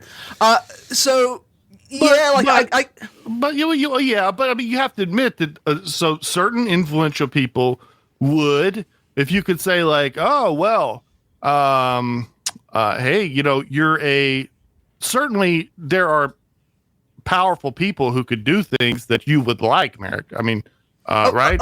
Of course, but here's the thing: if you were taking the social engineering project stuff at face value. That like if you give money to use the patronage this way, you can change society. Like, no, if you wanted to do that, you should take people who are already famous and pay them to say and say base stuff. That's what you would do. But I mean, he sort of gave us some of the rules here. And by the way, I'm going to assume that like there's one like I'm going to assume that like marketing people aren't just the smartest people in the world. Therefore, they're the people that are there. There must be a method to it that's been passed down. People learn on the job, and that it works, right? And so what you were saying, part of the method is that people have to be bought in, that you can't just go to Taylor Swift with a truck full of cash and say, start putting the Confederate flag in your shows or whatever. That's not going to work. But you could, like, first off, you can make these. I'm just saying, you could see you dump a bunch of money into the New York party scene or whatever, and you could have some powerful person, diplomat, say, hey, how about you and your girlfriend? You could come by the party tomorrow, and Dosh will be there, and people from the TV show or the movie will be there, and you could be seen and have a martini with these people. You'll feel very special, and then we're going to ask you to that we might need a favor ourselves. I could see that. I can certainly see that. Yeah, I mean, I guess the way that I see it is like, okay, let's take in fine art or books are probably the best example because they're the most patronagey. They're the most total. They're not rational markets at all. It's not like something good rises to the top, right? It's all about it's paid publicity. My brother told me. I asked my brother about modern art before, and he said it's a. I can't remember how he used the word, but he said it's a in joke. Yeah, exactly. It's an in joke. My wife worked at the biggest art gallery basically in the world for 7 years. I was deep into this world, and you put a piece of shit on the wall, right? It doesn't matter what it looks like. It's almost irrelevant what it actually looks like on the wall. You could put literally almost anything up there. But it could be clever and get people going, but it's not going to be in this general sense. But for people in the in crowd, it could be some kind of reference to earlier things. That's what I got of it, but maybe not. It wouldn't matter. You could have the cleverest joke. I guess the one example of that was the banana on the wall, right? That was an extreme example. But you're 99.99999% of the stuff on those walls. You could have the most beautiful, clever joke you've ever seen, and it doesn't matter. That's not the prestige of the art world does not come from the work almost at all. I mean, maybe a little bit, and maybe it's changing now, but for a long time, it was basically irrelevant. What mattered is, did your artist grow up in the hood in Compton and somehow then become an effete, gay, black artist who also understands how to signal, oh, I made this paint with the ashes of the burned down Black Wall Street in Tulsa. That was what you were dealing with. And that was it for a long time of what that was.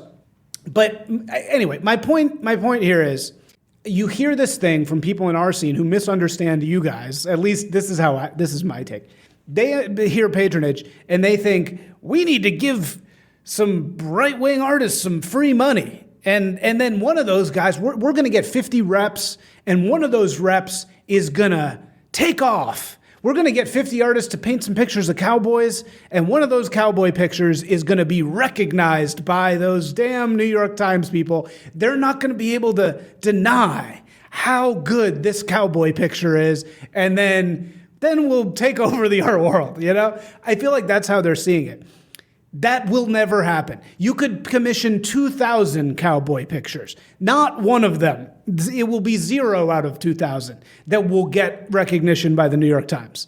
None of them will be recognized because that's not how it works. You're not, as you say about patronage all the time, it's like the publicity is the pipes of the system. You can't get in the system without owning the pipes. You got to own the pipes somehow. And so that money spent on those 50 artists would be far better spent hiring a really good publicist for 2 artists and let that publicist, hire Edelman, pay Edelman's rates of $50,000 a month, whatever it is, get 3 artists that you believe in, get 3 guys that you really love their cowboy art, and then you pay Edelman to force that name into the system. And Edelman will do it for you. And they'll figure out how to do it. They'll figure out who to contact, and they will get it in the New York Times. And the story will be something like, cowboy art, the new, the new sensation sweeping the art world is cowboy art. That's how it'll go.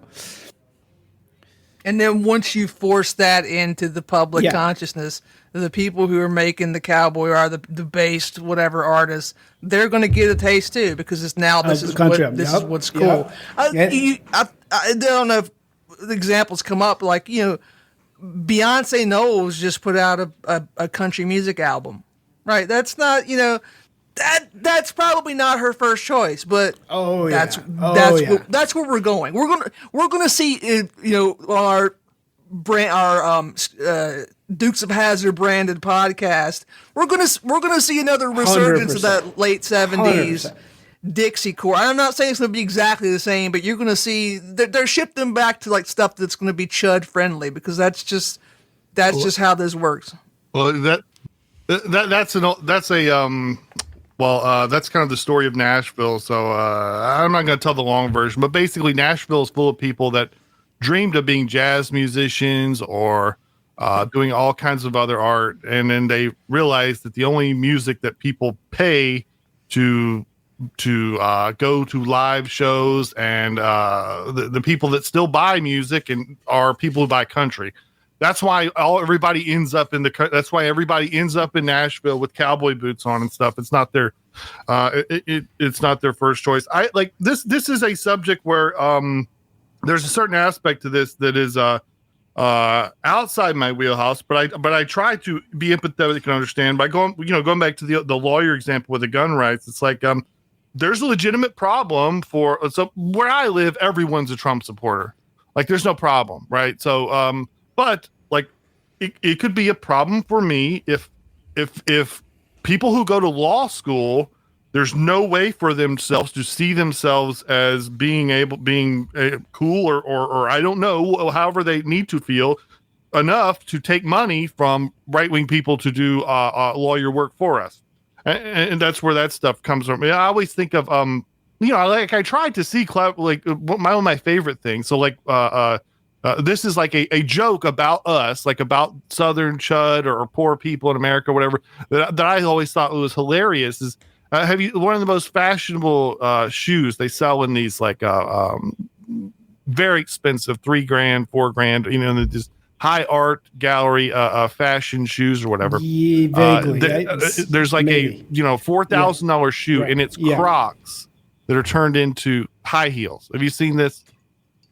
It's a joke. It's making fun of chuds, basically, of the women, Walmart people, whatever. That's hilarious. Like I get it. It's not like it's not funny, but yes. And by the way, when this gets into things like the museums and stuff, now you're back into my zone, because like people like Jim Clyburn, who I talk about a lot. He's funneled tons of money into these museums that bear his name, and it goes to this. I mean, let's be honest, there's this, they've created this like a sub ethnicity of black people that may basically just be a marketing invention. The Gullah Geechee people. Oh yeah, the Gullahs. Michael Jordan was supposed to be a Gullah, right? Clarence Thomas. Going back to they liked the music, and there was a marketing push. If there was no marketing push, there would be no such thing as Gullah people. They'll say, oh, they speak their own language. You know what the language is? Well, it's they'll be like, this is the kind of thing where it's like, you're like, oh, the funny language on Saturday Night Live, that's Yiddish. And I'm older, like, oh, that's just German. The same thing, they say, oh, the Gullah spoke this separate language. No, it's just like they say pigeon for English or whatever. It's Creole's a nice way of putting it. It was just sort of the way black people, it was like Ebonics. Like, that's not another language. Like, this may be an entire marketing invention in and of itself. Oh yeah, they're doing that with Native Americans too. That's the huge. My friend works in Bureau of Indian Affairs, and that's the whole game. It's all these new groups trying to get certified as tribes, because as soon as you get certified as a tribe, you get all kinds of stuff. So like now in LA, it's the Tongvas. Suddenly we got the Tongvas, and everybody's giving land to the Tongvas. And it's like, did the Tongvas exist at all? Or is this just like a made up? Is this like a completely made up thing? It's like, yeah, no, right. And it's all about it's all about publicity. Did some archaeologist on some payroll get funding for a deep exploration of the Tongva people? And oh, by the way, they're going to get some giant kickback from the Tongva people as soon as that's published in whatever. But and then in the patronage sense, that's a beautiful thing, because now me as a politician, I can do business with Tonga people. Yeah, exactly. I agree. I can't do business with people who say their grandmother was Cherokee. So if publicity, if publicity was a distributed patronage model, is it safe to say that it seems like their machine is breaking down? Like they're not able to just kind of point Hollywood and their other media projects, in the direction that they wanted to go, and people receive it like they used to. Like, for example, the Oscars, right, are going to be on. Oh, is that today? Is that today? Yeah, no. Exactly. Like nobody Nobody cares. gives a shit. But I've seen him. But he's educated me some on this. They got new stuff. Go ahead. Yeah, they have definitely lost the Oscars and movies are dying. But as you said, Merrick, that article that I wrote, it's all about the Super Bowl, and they are owning the shit out of that. So you're right. Everything is going to go to this empty chud signaling for the next 10 years. Did you guys see the Rocket Mortgage ad? At the Super Bowl, that's what it's going to be. It was like all these versions of like slop. It was like, here's your baby being had. Oh, and then they're singing Country Roads, of course, because there is no more favorite song for the affluent white woman marketing executive than Country Roads. I don't know why. They just love that song. And they're all singing Country Roads, and it's the veterans on the airplane, and it's the legless wheelchair person, and then it's back to the mother, and the mother's cradling the child. Country Roads, take me home. Back to the veterans singing, and then it's Rocket Mortgage. Get your GOI loan, over here. Don't forget to line up. That's what we're going to get for the next 10 years, man. It's going to be UFC tie-ins. Look at Bud Light, bro. Bud Light, to rehab themselves, unlocked probably $250 million in spending because they went from the number one beer in America to like the 8th. They partnered with, look at the Super Bowl 2 years ago. It was, who's the guy? The kind of gross... dude who Kid Rock? No, well, yeah, they had Kid Rock, they had Dana White, they had Peyton Manning, Shane Gillis.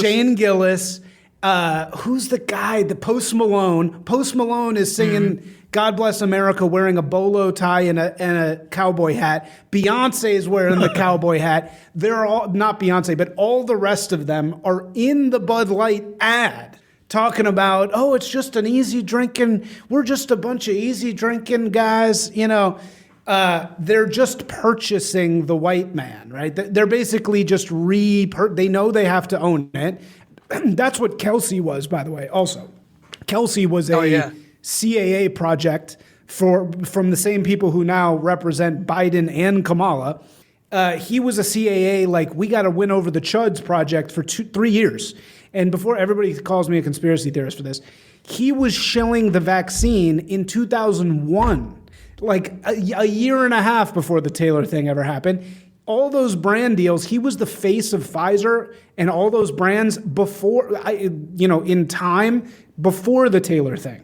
That was all one giant publicity push to like win over the middle American. And it didn't really work, but the Bud Light thing did kind of work. I mean, like, You know, you had Dana White apologizing for him. You had Kid Rock apologizing for him. You had Tucker. They were all on Tucker being like, I really think Bud Light said they were sorry. So it's about time. It's about time we let him back in.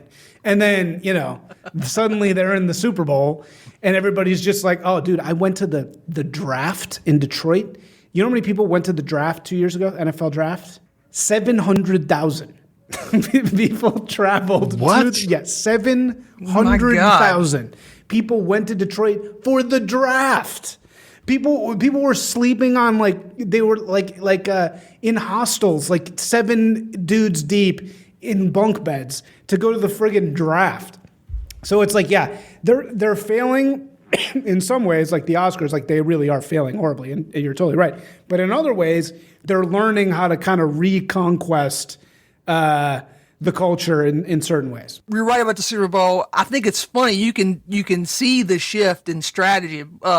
Until very recently, the Super Bowl was completely colonized. It was like they were broadcasting stuff that would aggressively we would hate. Yeah. It was basically rubbing people's nose in it. You know, the painting stuff on the sidelines, all the commercials. Yeah. They obviously pivoted this year, but the funny thing is because they gave Jay-Z's company the control over the halftime show for like 10 years, we got a halftime show that was but literally every single person in it was black. There was not like there wasn't even like they didn't even have a Hispanic person. It was just 100% brothers and sisters, rap music.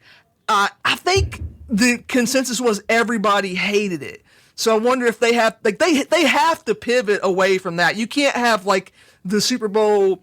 You can't have the Super Bowl commercials be Post Malone trying to do a draw and then here's 2020 vintage Jay-Z crap. You can't do that. They have to work on that. Secondly, as for Kelsey, you called out his fake ass podcast months and months and months before this ever came up.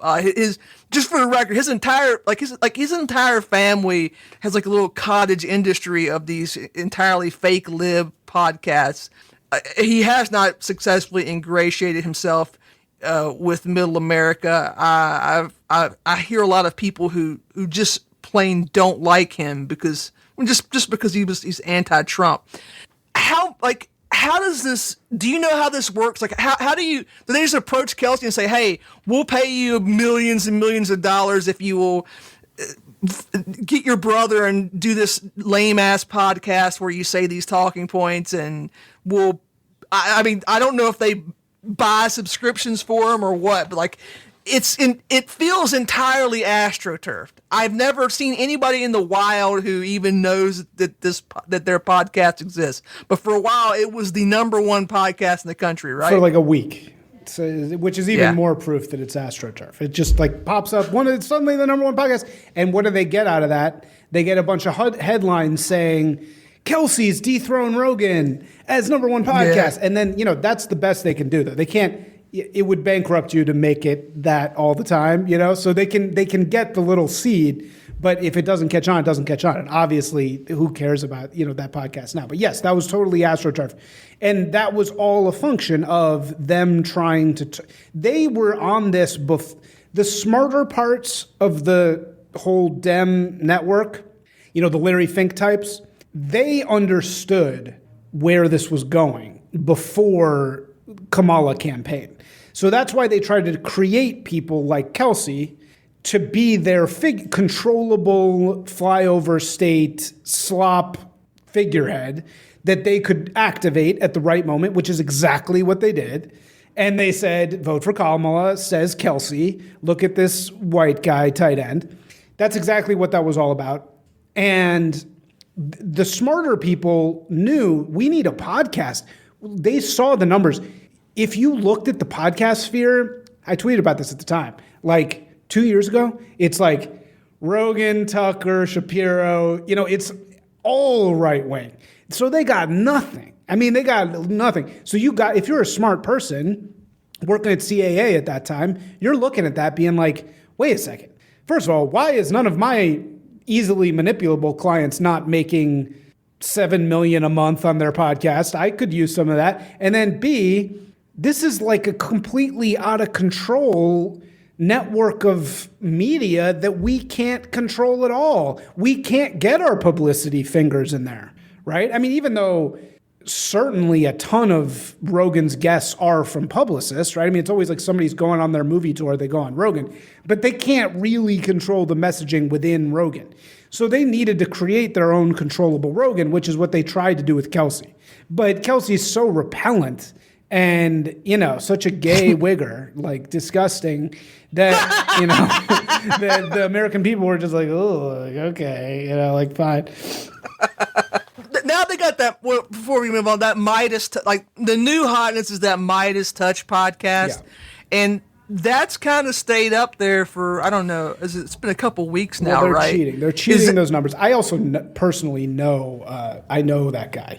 I went to college with him, but they're damn activist guys. The Midas Touch people are the people who, when there's like a Trump boat parade, and then there's like 3 dudes waving a Nazi flag with their faces perfectly covered. Like that, right. That's the people who do that. They like hire people to do that. Like that's what Midas Touch is. They were the ones behind the Joe Rogan N-word video. Like they're just really creepy, disgusting publicity people, basically. Alinsky types. The dirty jobs guy? Yeah, they're the dirty jobs, exactly. And they use all kinds of underhanded tactics so what they this is how they do it. Again, all they want is a headline in Newsweek, which they got, that says, Midas Touch dethrones Rogan. They got that. How did they do that? They used some friendly metric site that ranks podcasts. They can't compete on actual listens on Spotify or anywhere. So what they do is they spam YouTube with really clickbait stuff every 3 hours. You can go look at it. Each one of these videos is a clip from their podcast that's like 7 minutes long, and they get a bunch of views on those. And then the friendly metric site, the way they determine their rankings is not downloads, but by downloads/views. So they astroturf the shit out of it in every way they can, and then they use this YouTube boost to fake the numbers to get, and they run ads. They do everything they can to fake that number. And then they get to be number 1, and then, they get the big Newsweek headline, and then everybody says, I need to listen to, look, here's a left-wing Rogan. It's here. Podcasting, the actual intake of it is like the exact opposite. Sitting down for 2 or 3 hours, or yeah. But so I'm gonna. So this question's like 3 questions in one, and so just go wherever you feel is most interesting. So question 1 is who are the top marketers? Now the reason why I thought, and are they just using? Are there like just old standby methods that just need to be applied with diligence and repetition? Or one thing that I saw like over my life that like effective marketing technique that was just like, it was like, I could feel it work on me. I mean, anyone, it's hard not, you could say that, I don't know anyone who could say like, I don't get what they're going with. And it was this thing, and when I'm wondering with this is this just an old trick, or is this something that does marketing have to be sort of renewed with more pure cut stuff as people get, the old stuff gets boring? Here's the marketing thing. So I don't know if you remember like when sort of the SUVs started becoming the big thing, and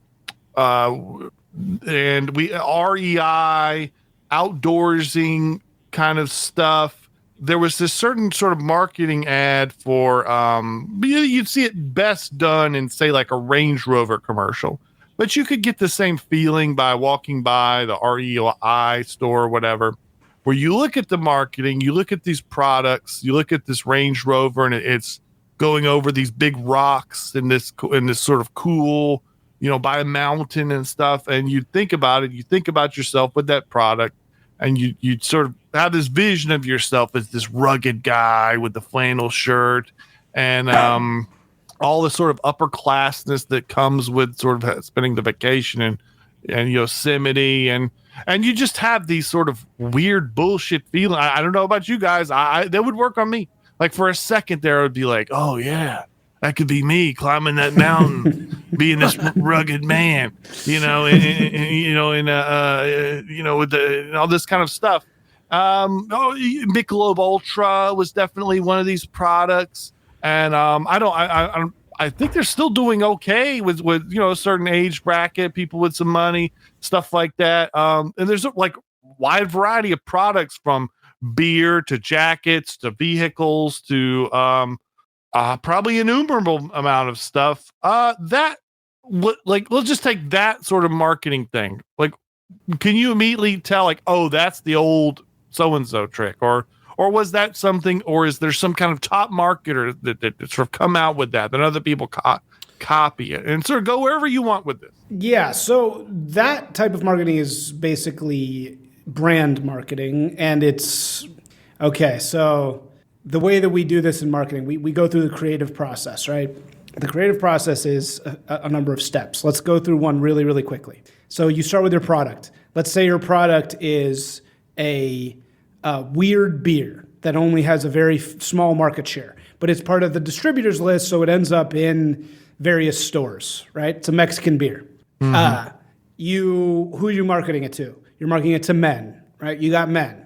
So what people like me get paid the big bucks to do is sit in a room and come up with what are called insights.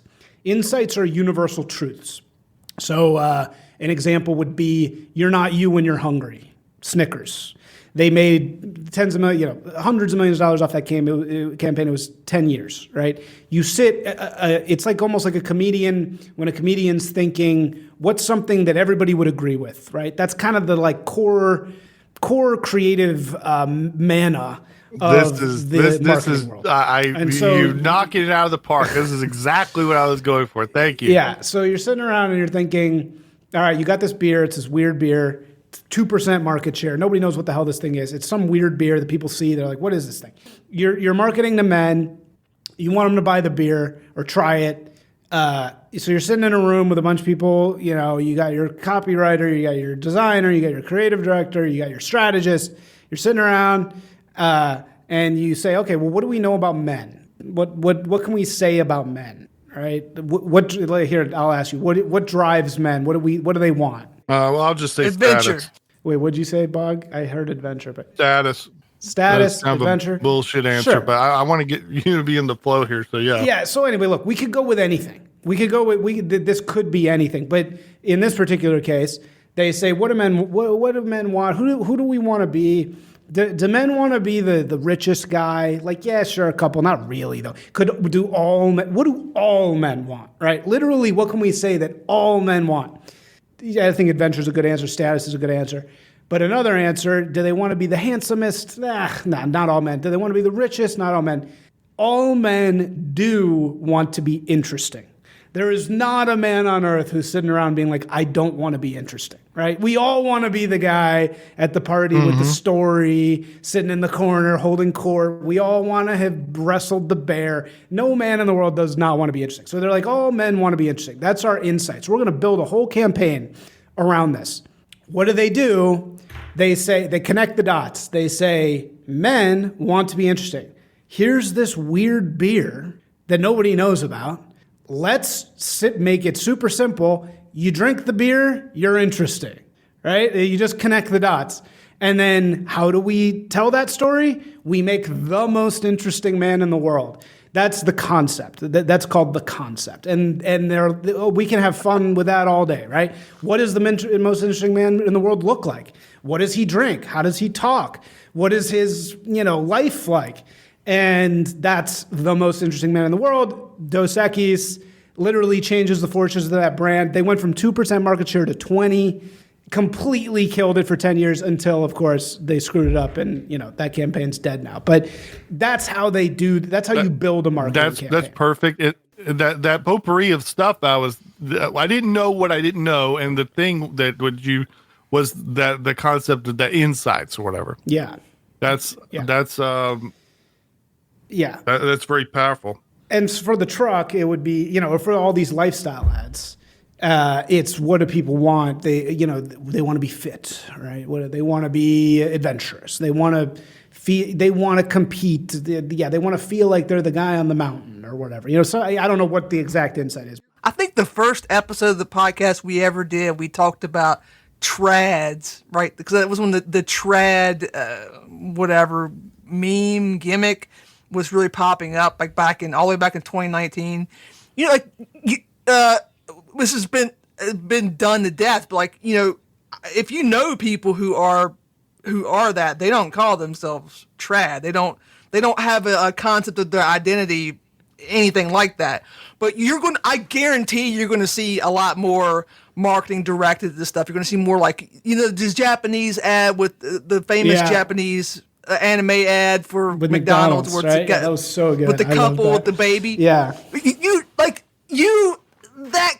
kind of saw that in the 80s and 90s. There'd be family-friendly ads, but that wasn't the aspirational ad. It was always like, we're going to be extreme, we're going to go to Mount Everest and all that stuff. You're going to see aspirational, traditional family ads in the near future. If not, you're not already seeing them, because that's what people want and aren't getting. But in the past, it was like, if you wanted to be married and have kids in the 80s, you could do that really easily. It was too easy. Not the case anymore. That's dead on, dude. It's like that will be the aspirational thing. Like, that's exactly right. Like, everybody wants to aspire to have a sentimental afternoon with their family, because that's what's hard to have. In the 80s, in the car world, I don't know if it's as easy to see now, but the Jeep Wagoneer, which has been recently brought back. So the Wagoneer was just like an over the top, just Happy Days level tribute to the 50s. It was completely anachronistic at the time, with this with the wood grain on the sides, and it was it was meant to be this is a punch you in the face, should fill you with this idea of the 50s and the suburbs and all that stuff. It's funny that the Grand Wagoneer has recently been brought back. Oh, interesting. I love hearing you talk about cars. But yeah, I think you're right. Also, did you hear this whole thing of the boom boom aesthetic? So my friend, the boom boom aesthetic is this thing that you're seeing coming back, and it's like 80s Wall Street business office at night. It's like, instead of blue light, it's green light, because that's cathode ray tubes were green. And it's like the low light with the city in the background and kind of like gold trim and, like a leather, but kind of with the metal trim. And Hyundai just released, did you see this car they just came out with? It's like pure boom boom. It's like total 80s, boxy. I think I saw it. Concept car. What is it called? It's like this new. Oh God. I think you're talking about the Grandeur sedan. Yeah. Or is it the Azera? It's the Grandeur EV. Yeah, that Grandeur EV. It's like pure Trump 80s. Boxy limo. Oh my God! I just googled this. Yeah, that looks like a Chrysler that you'd see on the street in the 80s. Yeah, wow. Yeah, dude. Okay. Yeah, 86, and that's where everything's about to go. It's all gonna be thank God, 80s dim office Wall Street. So obviously you're in a milieu with us. We got our own little corner of the world. How should people in our corner use marketing to our advantage? Well, what do you people in our corner in what way? First of all, marketing, the word marketing is my least favorite word in the world. Marketing just means propaganda. It's the same thing. Marketing is just any of this, and anything we're talking about is marketing. But what do you mean specifically? How do we do? Who? People like us? People who have podcasts? I guess I just meant more in a in a mindset. Should we be more shameless in terms of hey, there's nothing wrong with I don't know. It's probably not how people think about this kind of stuff, because I don't know. As a marketing person, did they start and end anything to do with that profession, with the concept of telling a story, or something like that. What do you mean about telling a story? Well, the you talk about these concepts that are so huge, it's so difficult to make a statement about that. We could drop that. No. Here, let me try and answer. So I think I know what you're asking. Certainly, there must be mindset things that attach to people within this business, or that the general public doesn't know. So here's that may be useful to the larger group of people. The weak ass version of this is that I don't really actually believe is the right needs to embrace beauty. You know, like that the right needs to learn how to be beautiful. And we need to learn how to pay our artists. We need to pay our artists. You know, like we need to stop thinking of it as a spreadsheet, and we just need to give money to an artist like me. You know, like that's what I'm hearing from everything. That's not gonna do it, dude. It's not gonna work to give somebody a large grant to go make a beautiful chapel. You know, like I don't want to say even a beautiful chapel, because actually that would work. But I think like in a very basic sense, it's not going to make money work to get Peter Thiel to give somebody money to go paint a right-wing beautiful picture. Like that's not going to work.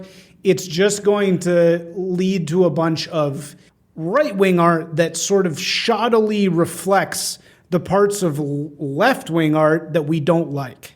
And so I really don't advocate for like thinking of it in that way. Similar to how you guys would say about patronage, like patronage does not mean, go pay money to somebody without the full system exchange, right? It's like it's not just like this one-sided thing. You know, what we're talking about is creating a system. And I think that the publicity system is something that needs to be really, really respected. And it's two-sided.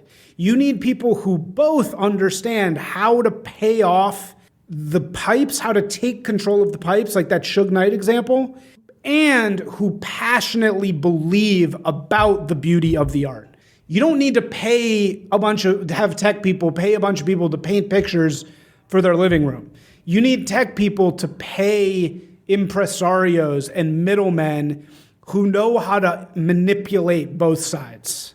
You know, that's really what's needed, is people who know how to like make a media project or a piece of art, how to use the system as it is to create the attention that thing needs. I like that, and I do feel like this idea with just hand these people money and they'll hang out and smoke cigarettes and talk about David Lynch. Yeah. Where's the hustle? There's no hustle in that, and there's no passion, which is, I don't know, like you said, is implied there. Where can people find your stuff? Hey, if you ask me, what we need to do is we need to get busty women to throw themselves at autodidact underground Southern podcast. Like that, if you really want to win the revolution, if you want to make the change in politics, you need to make that start happening. So if you're listening, Peter Thiel, Mark Andreessen, that will happen, and that does happen if you own the pipes. That is how it goes, man. If you own, there's a guy here in LA, I just went to a thing at his house the other day named Stefan Simkowitz. Stefan Simkowitz is like the art impresario of Los Angeles. He's like the guy. Everybody knows who he is. I mean, he's not the guy, but he doesn't represent like the biggest artist, but he's like the up and coming art impresario guy. Everything that we think about the patronage network of the left would say that this guy has to be a super lefty. He's a hardcore right-winger who ran for like public office. He had an article in the Free Press where he was saying the most base stuff. He kind of walked it back, but the reason why he has power is not because he's a lefty patron. The reason he has power is because he knows how to work the system. It doesn't matter that he's right-wing or left-wing. He's super right-wing. He's a super right-wing guy. And you go to a party at his house, it is the most beautiful women you've ever seen. You know, decent art. The quality of the art doesn't fucking matter.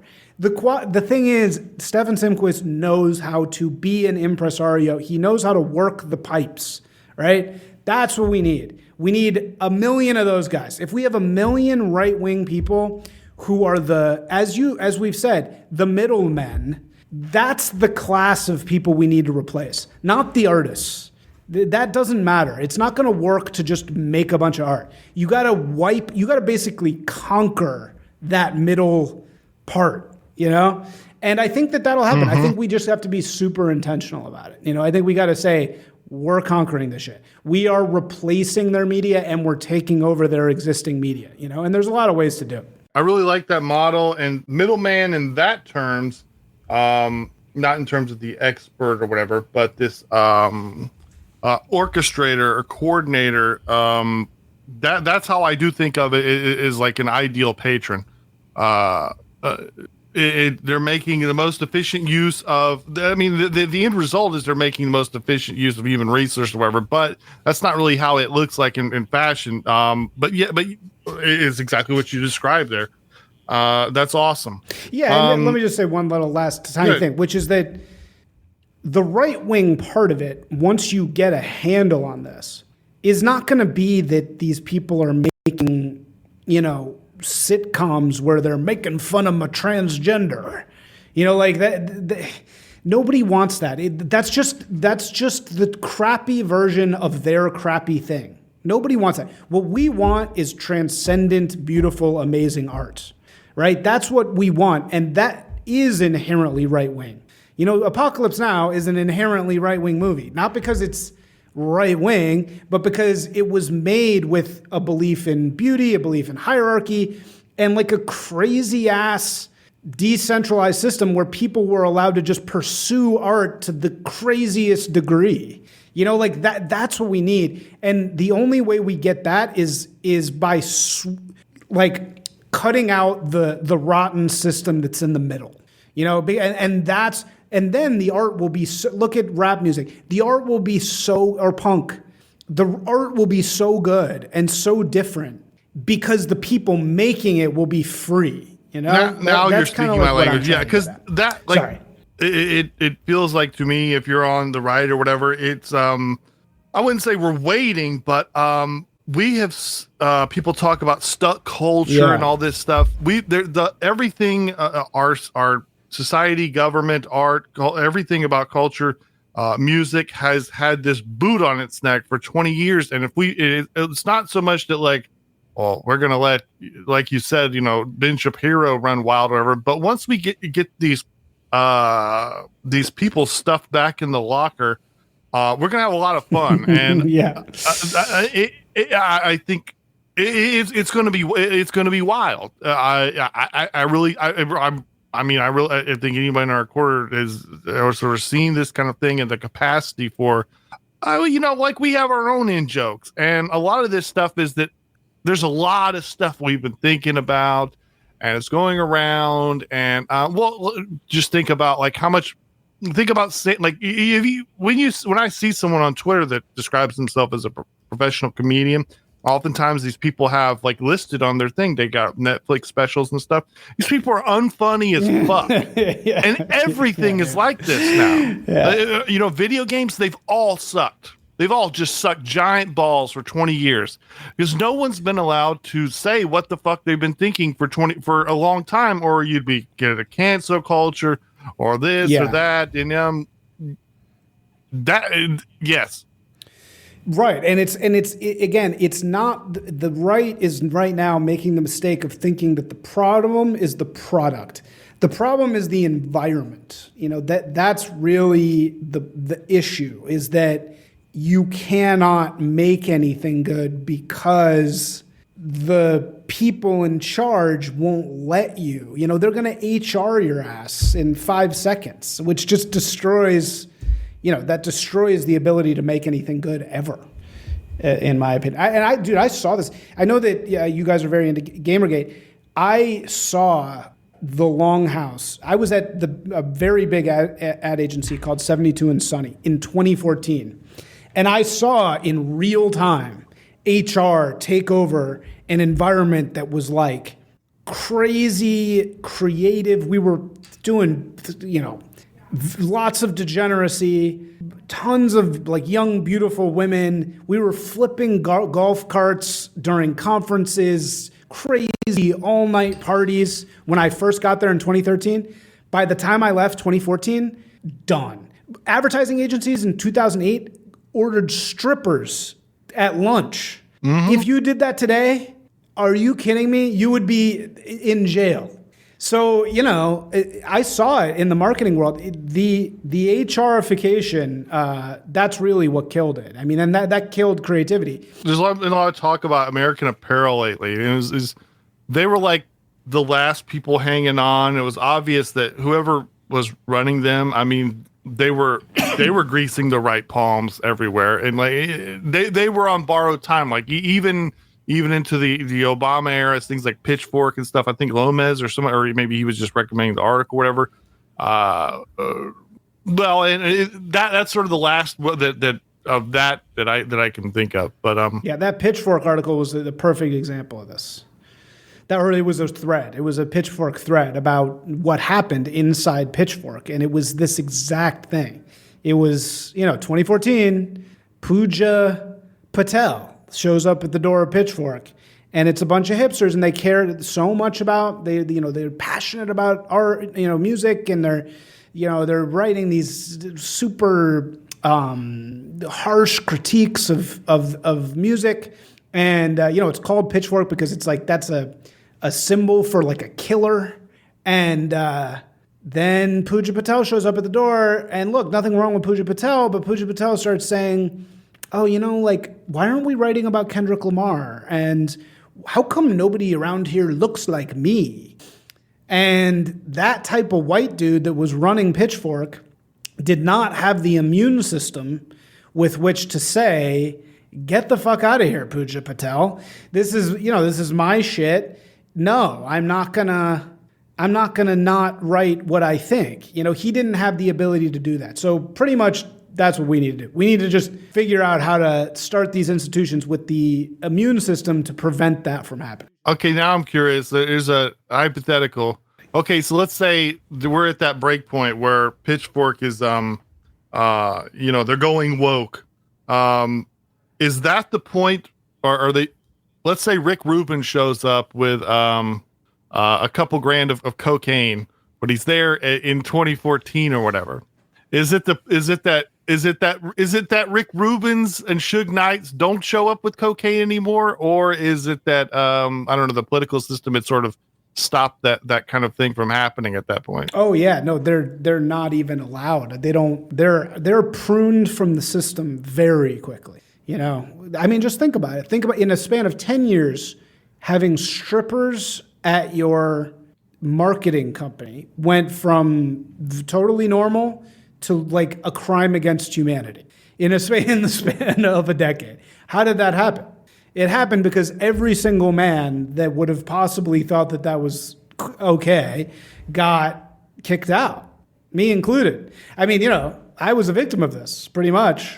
I mean, like I palled around for as long as I could because I was also just kind of getting started. But, you could be the most talented guy in the world and they were not down. The HR was, it's like, it's an immune system, and the HR immune system is designed specifically to get rid of men who are creative and are valuable and who won't follow the rules. That's why they exist.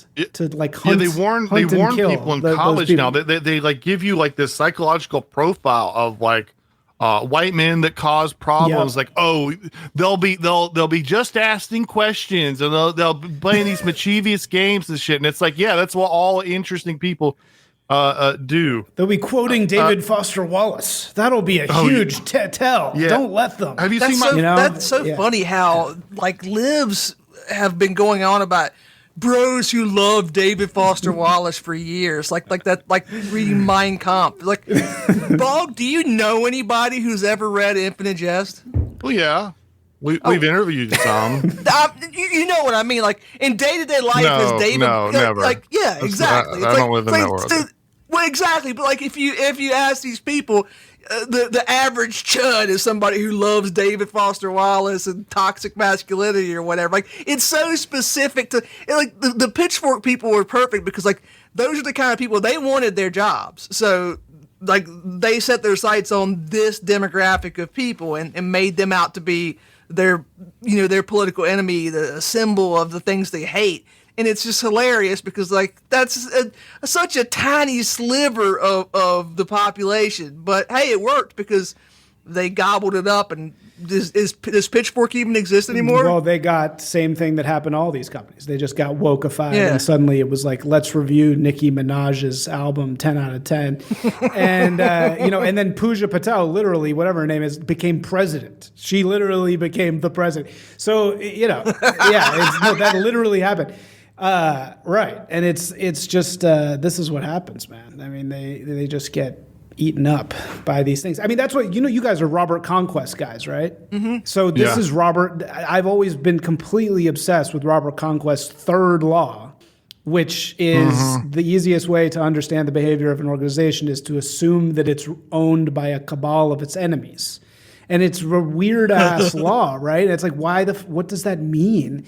And then you see what happened to Pitchfork, or you see what happened to the Skull and Bones Society at Yale, which is now 100% minority. There are no more white people in it. Literally.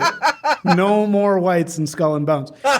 And they ripped down all the posters. This is real. They ripped down all the posters and put up like Antifa slogans. It's because they're hunter killing. They're hunting and killing the things. That's why it's owned by its enemies, because Pitchfork is a direct threat to Pooja Patel. So she goes in there and is like, nope. And she just, it's not only that she makes it mediocre, she makes it literally hostile to the thing it's purportedly supposed to be about. I've had a conversation before with a left-wing person who thought that was sort of right-wing conspiracy theory or whatever. And I can convince, I feel like I can convince any left-wing person of that one. Like it's very easy to understand. It's like, let's say there's a government organization whose job it is to regulate the forestry industry, that make sure they don't cut all the trees down too fast or whatever, has to be done at a certain rate or whatever. No one in the world has a greater incentive to take control of this organization other than the forestry industry.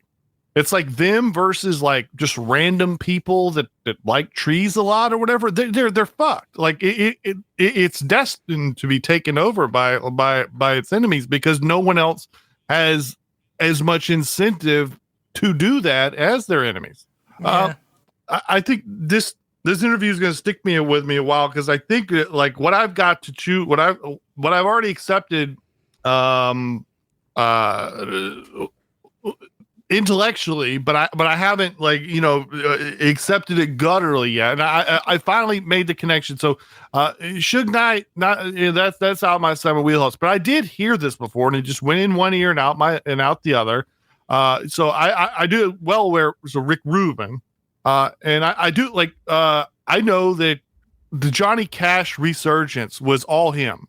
Like he made that happen, and when you go look at the list of these acts and everyone knows Rick Rubin, it's like I feel like I shouldn't need to know who Rick Rubin is. Like it isn't Metallica or Weezer or something, or aren't they talented enough? Like they just would have made it anyways. And it feels like when the answer you give me is no, without this bulldog person in between their art and the public, they don't exist. No, and it never. That's what the right really doesn't. Not you, but because you understand patronage. But the right, I think, misinterprets patronage, and it's exactly what you just said. It's without that middle bulldog, nothing happens. I mean, you're talking about like maybe 1 in a million. Of course it happens. Does it happen, especially in today's world with the internet, where somebody finds something and it's just so good? It happens, but you're talking about 1 in a million. Every single thing that we see out there is somebody who believed in both sides. They believed in the quality of the art, and they knew how to force it into people's minds. And that's always how it's gonna be. It's exactly like patronage. It's just inevitable. There's always going to be some curatorial mechanism that takes things from the bottom to the middle to the top. It's always going to be the case. We just happen now to have a really, really opaque, like lying ass version of that, which is publicity, where we have this illusion that things just become popular, but they don't. That's not how it is. Like it's always a system of public relations that gets something big. I'm always trying to fight this sentimentality thing, and I feel like that's just what that is.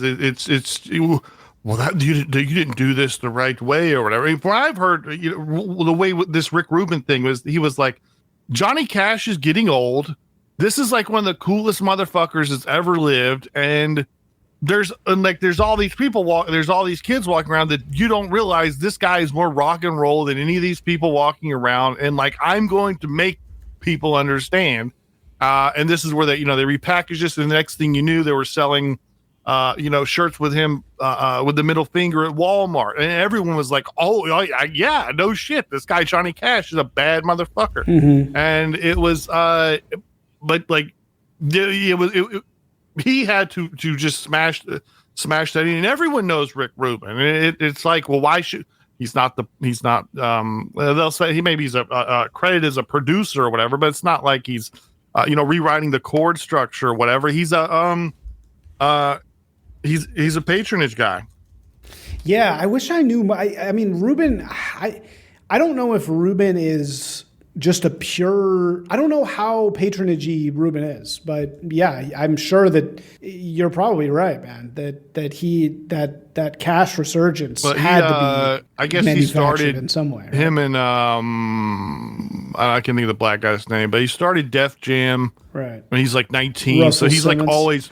Yeah, so he's like been a music industry guy since like 19 or whatever. But yeah, totally. Where can people find your stuff? So I also have a podcast that both of these gentlemen have been on called The Carousel. And yeah, so I have that. And I also have a blog called The Carousel that discusses sort of all these things as well as just normal writing and that kind of stuff. And then I'm Disgraced Propagandist on Twitter, X, and I run a branding agency that does this type of work, and that's called Will. So yes, I know it's too many things. I need to reduce. I need to go down to 3 things instead of. When my sex scandal hits, you're gonna. When the women come forward, start making statements. I'm gonna ring you up first thing to get them to make those statements. Yeah. That would be the real thing. We're gonna manufacture the bog beef sex scandal, and that's gonna get you. More followers. Manufacturing lack of consent. Yeah, I've thought about this.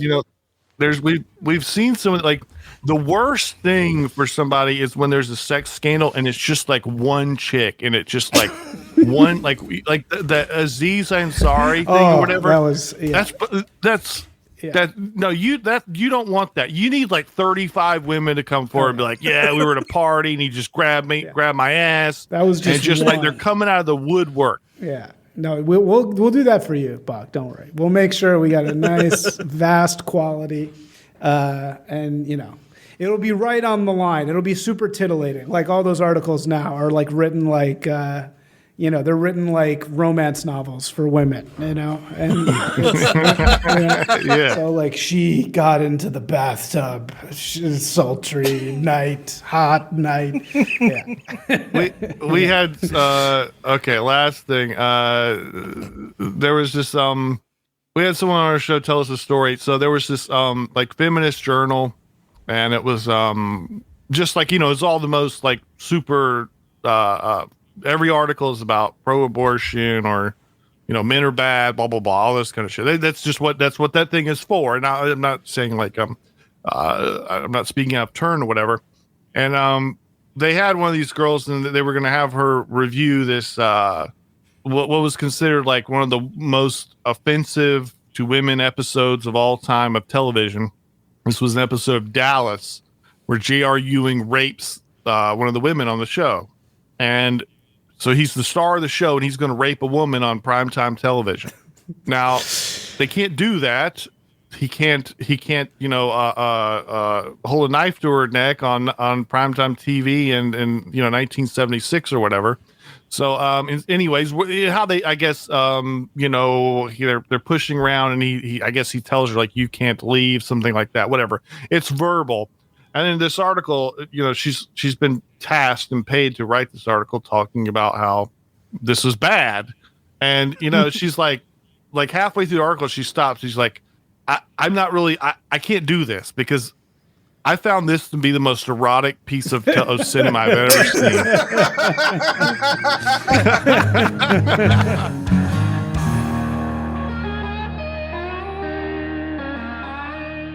If you like what you just heard and you want more, you can find all of our content on patreon.com/GOODOLBOYZ. And you can catch us streaming live on kick.com at Good Old Boys, same words.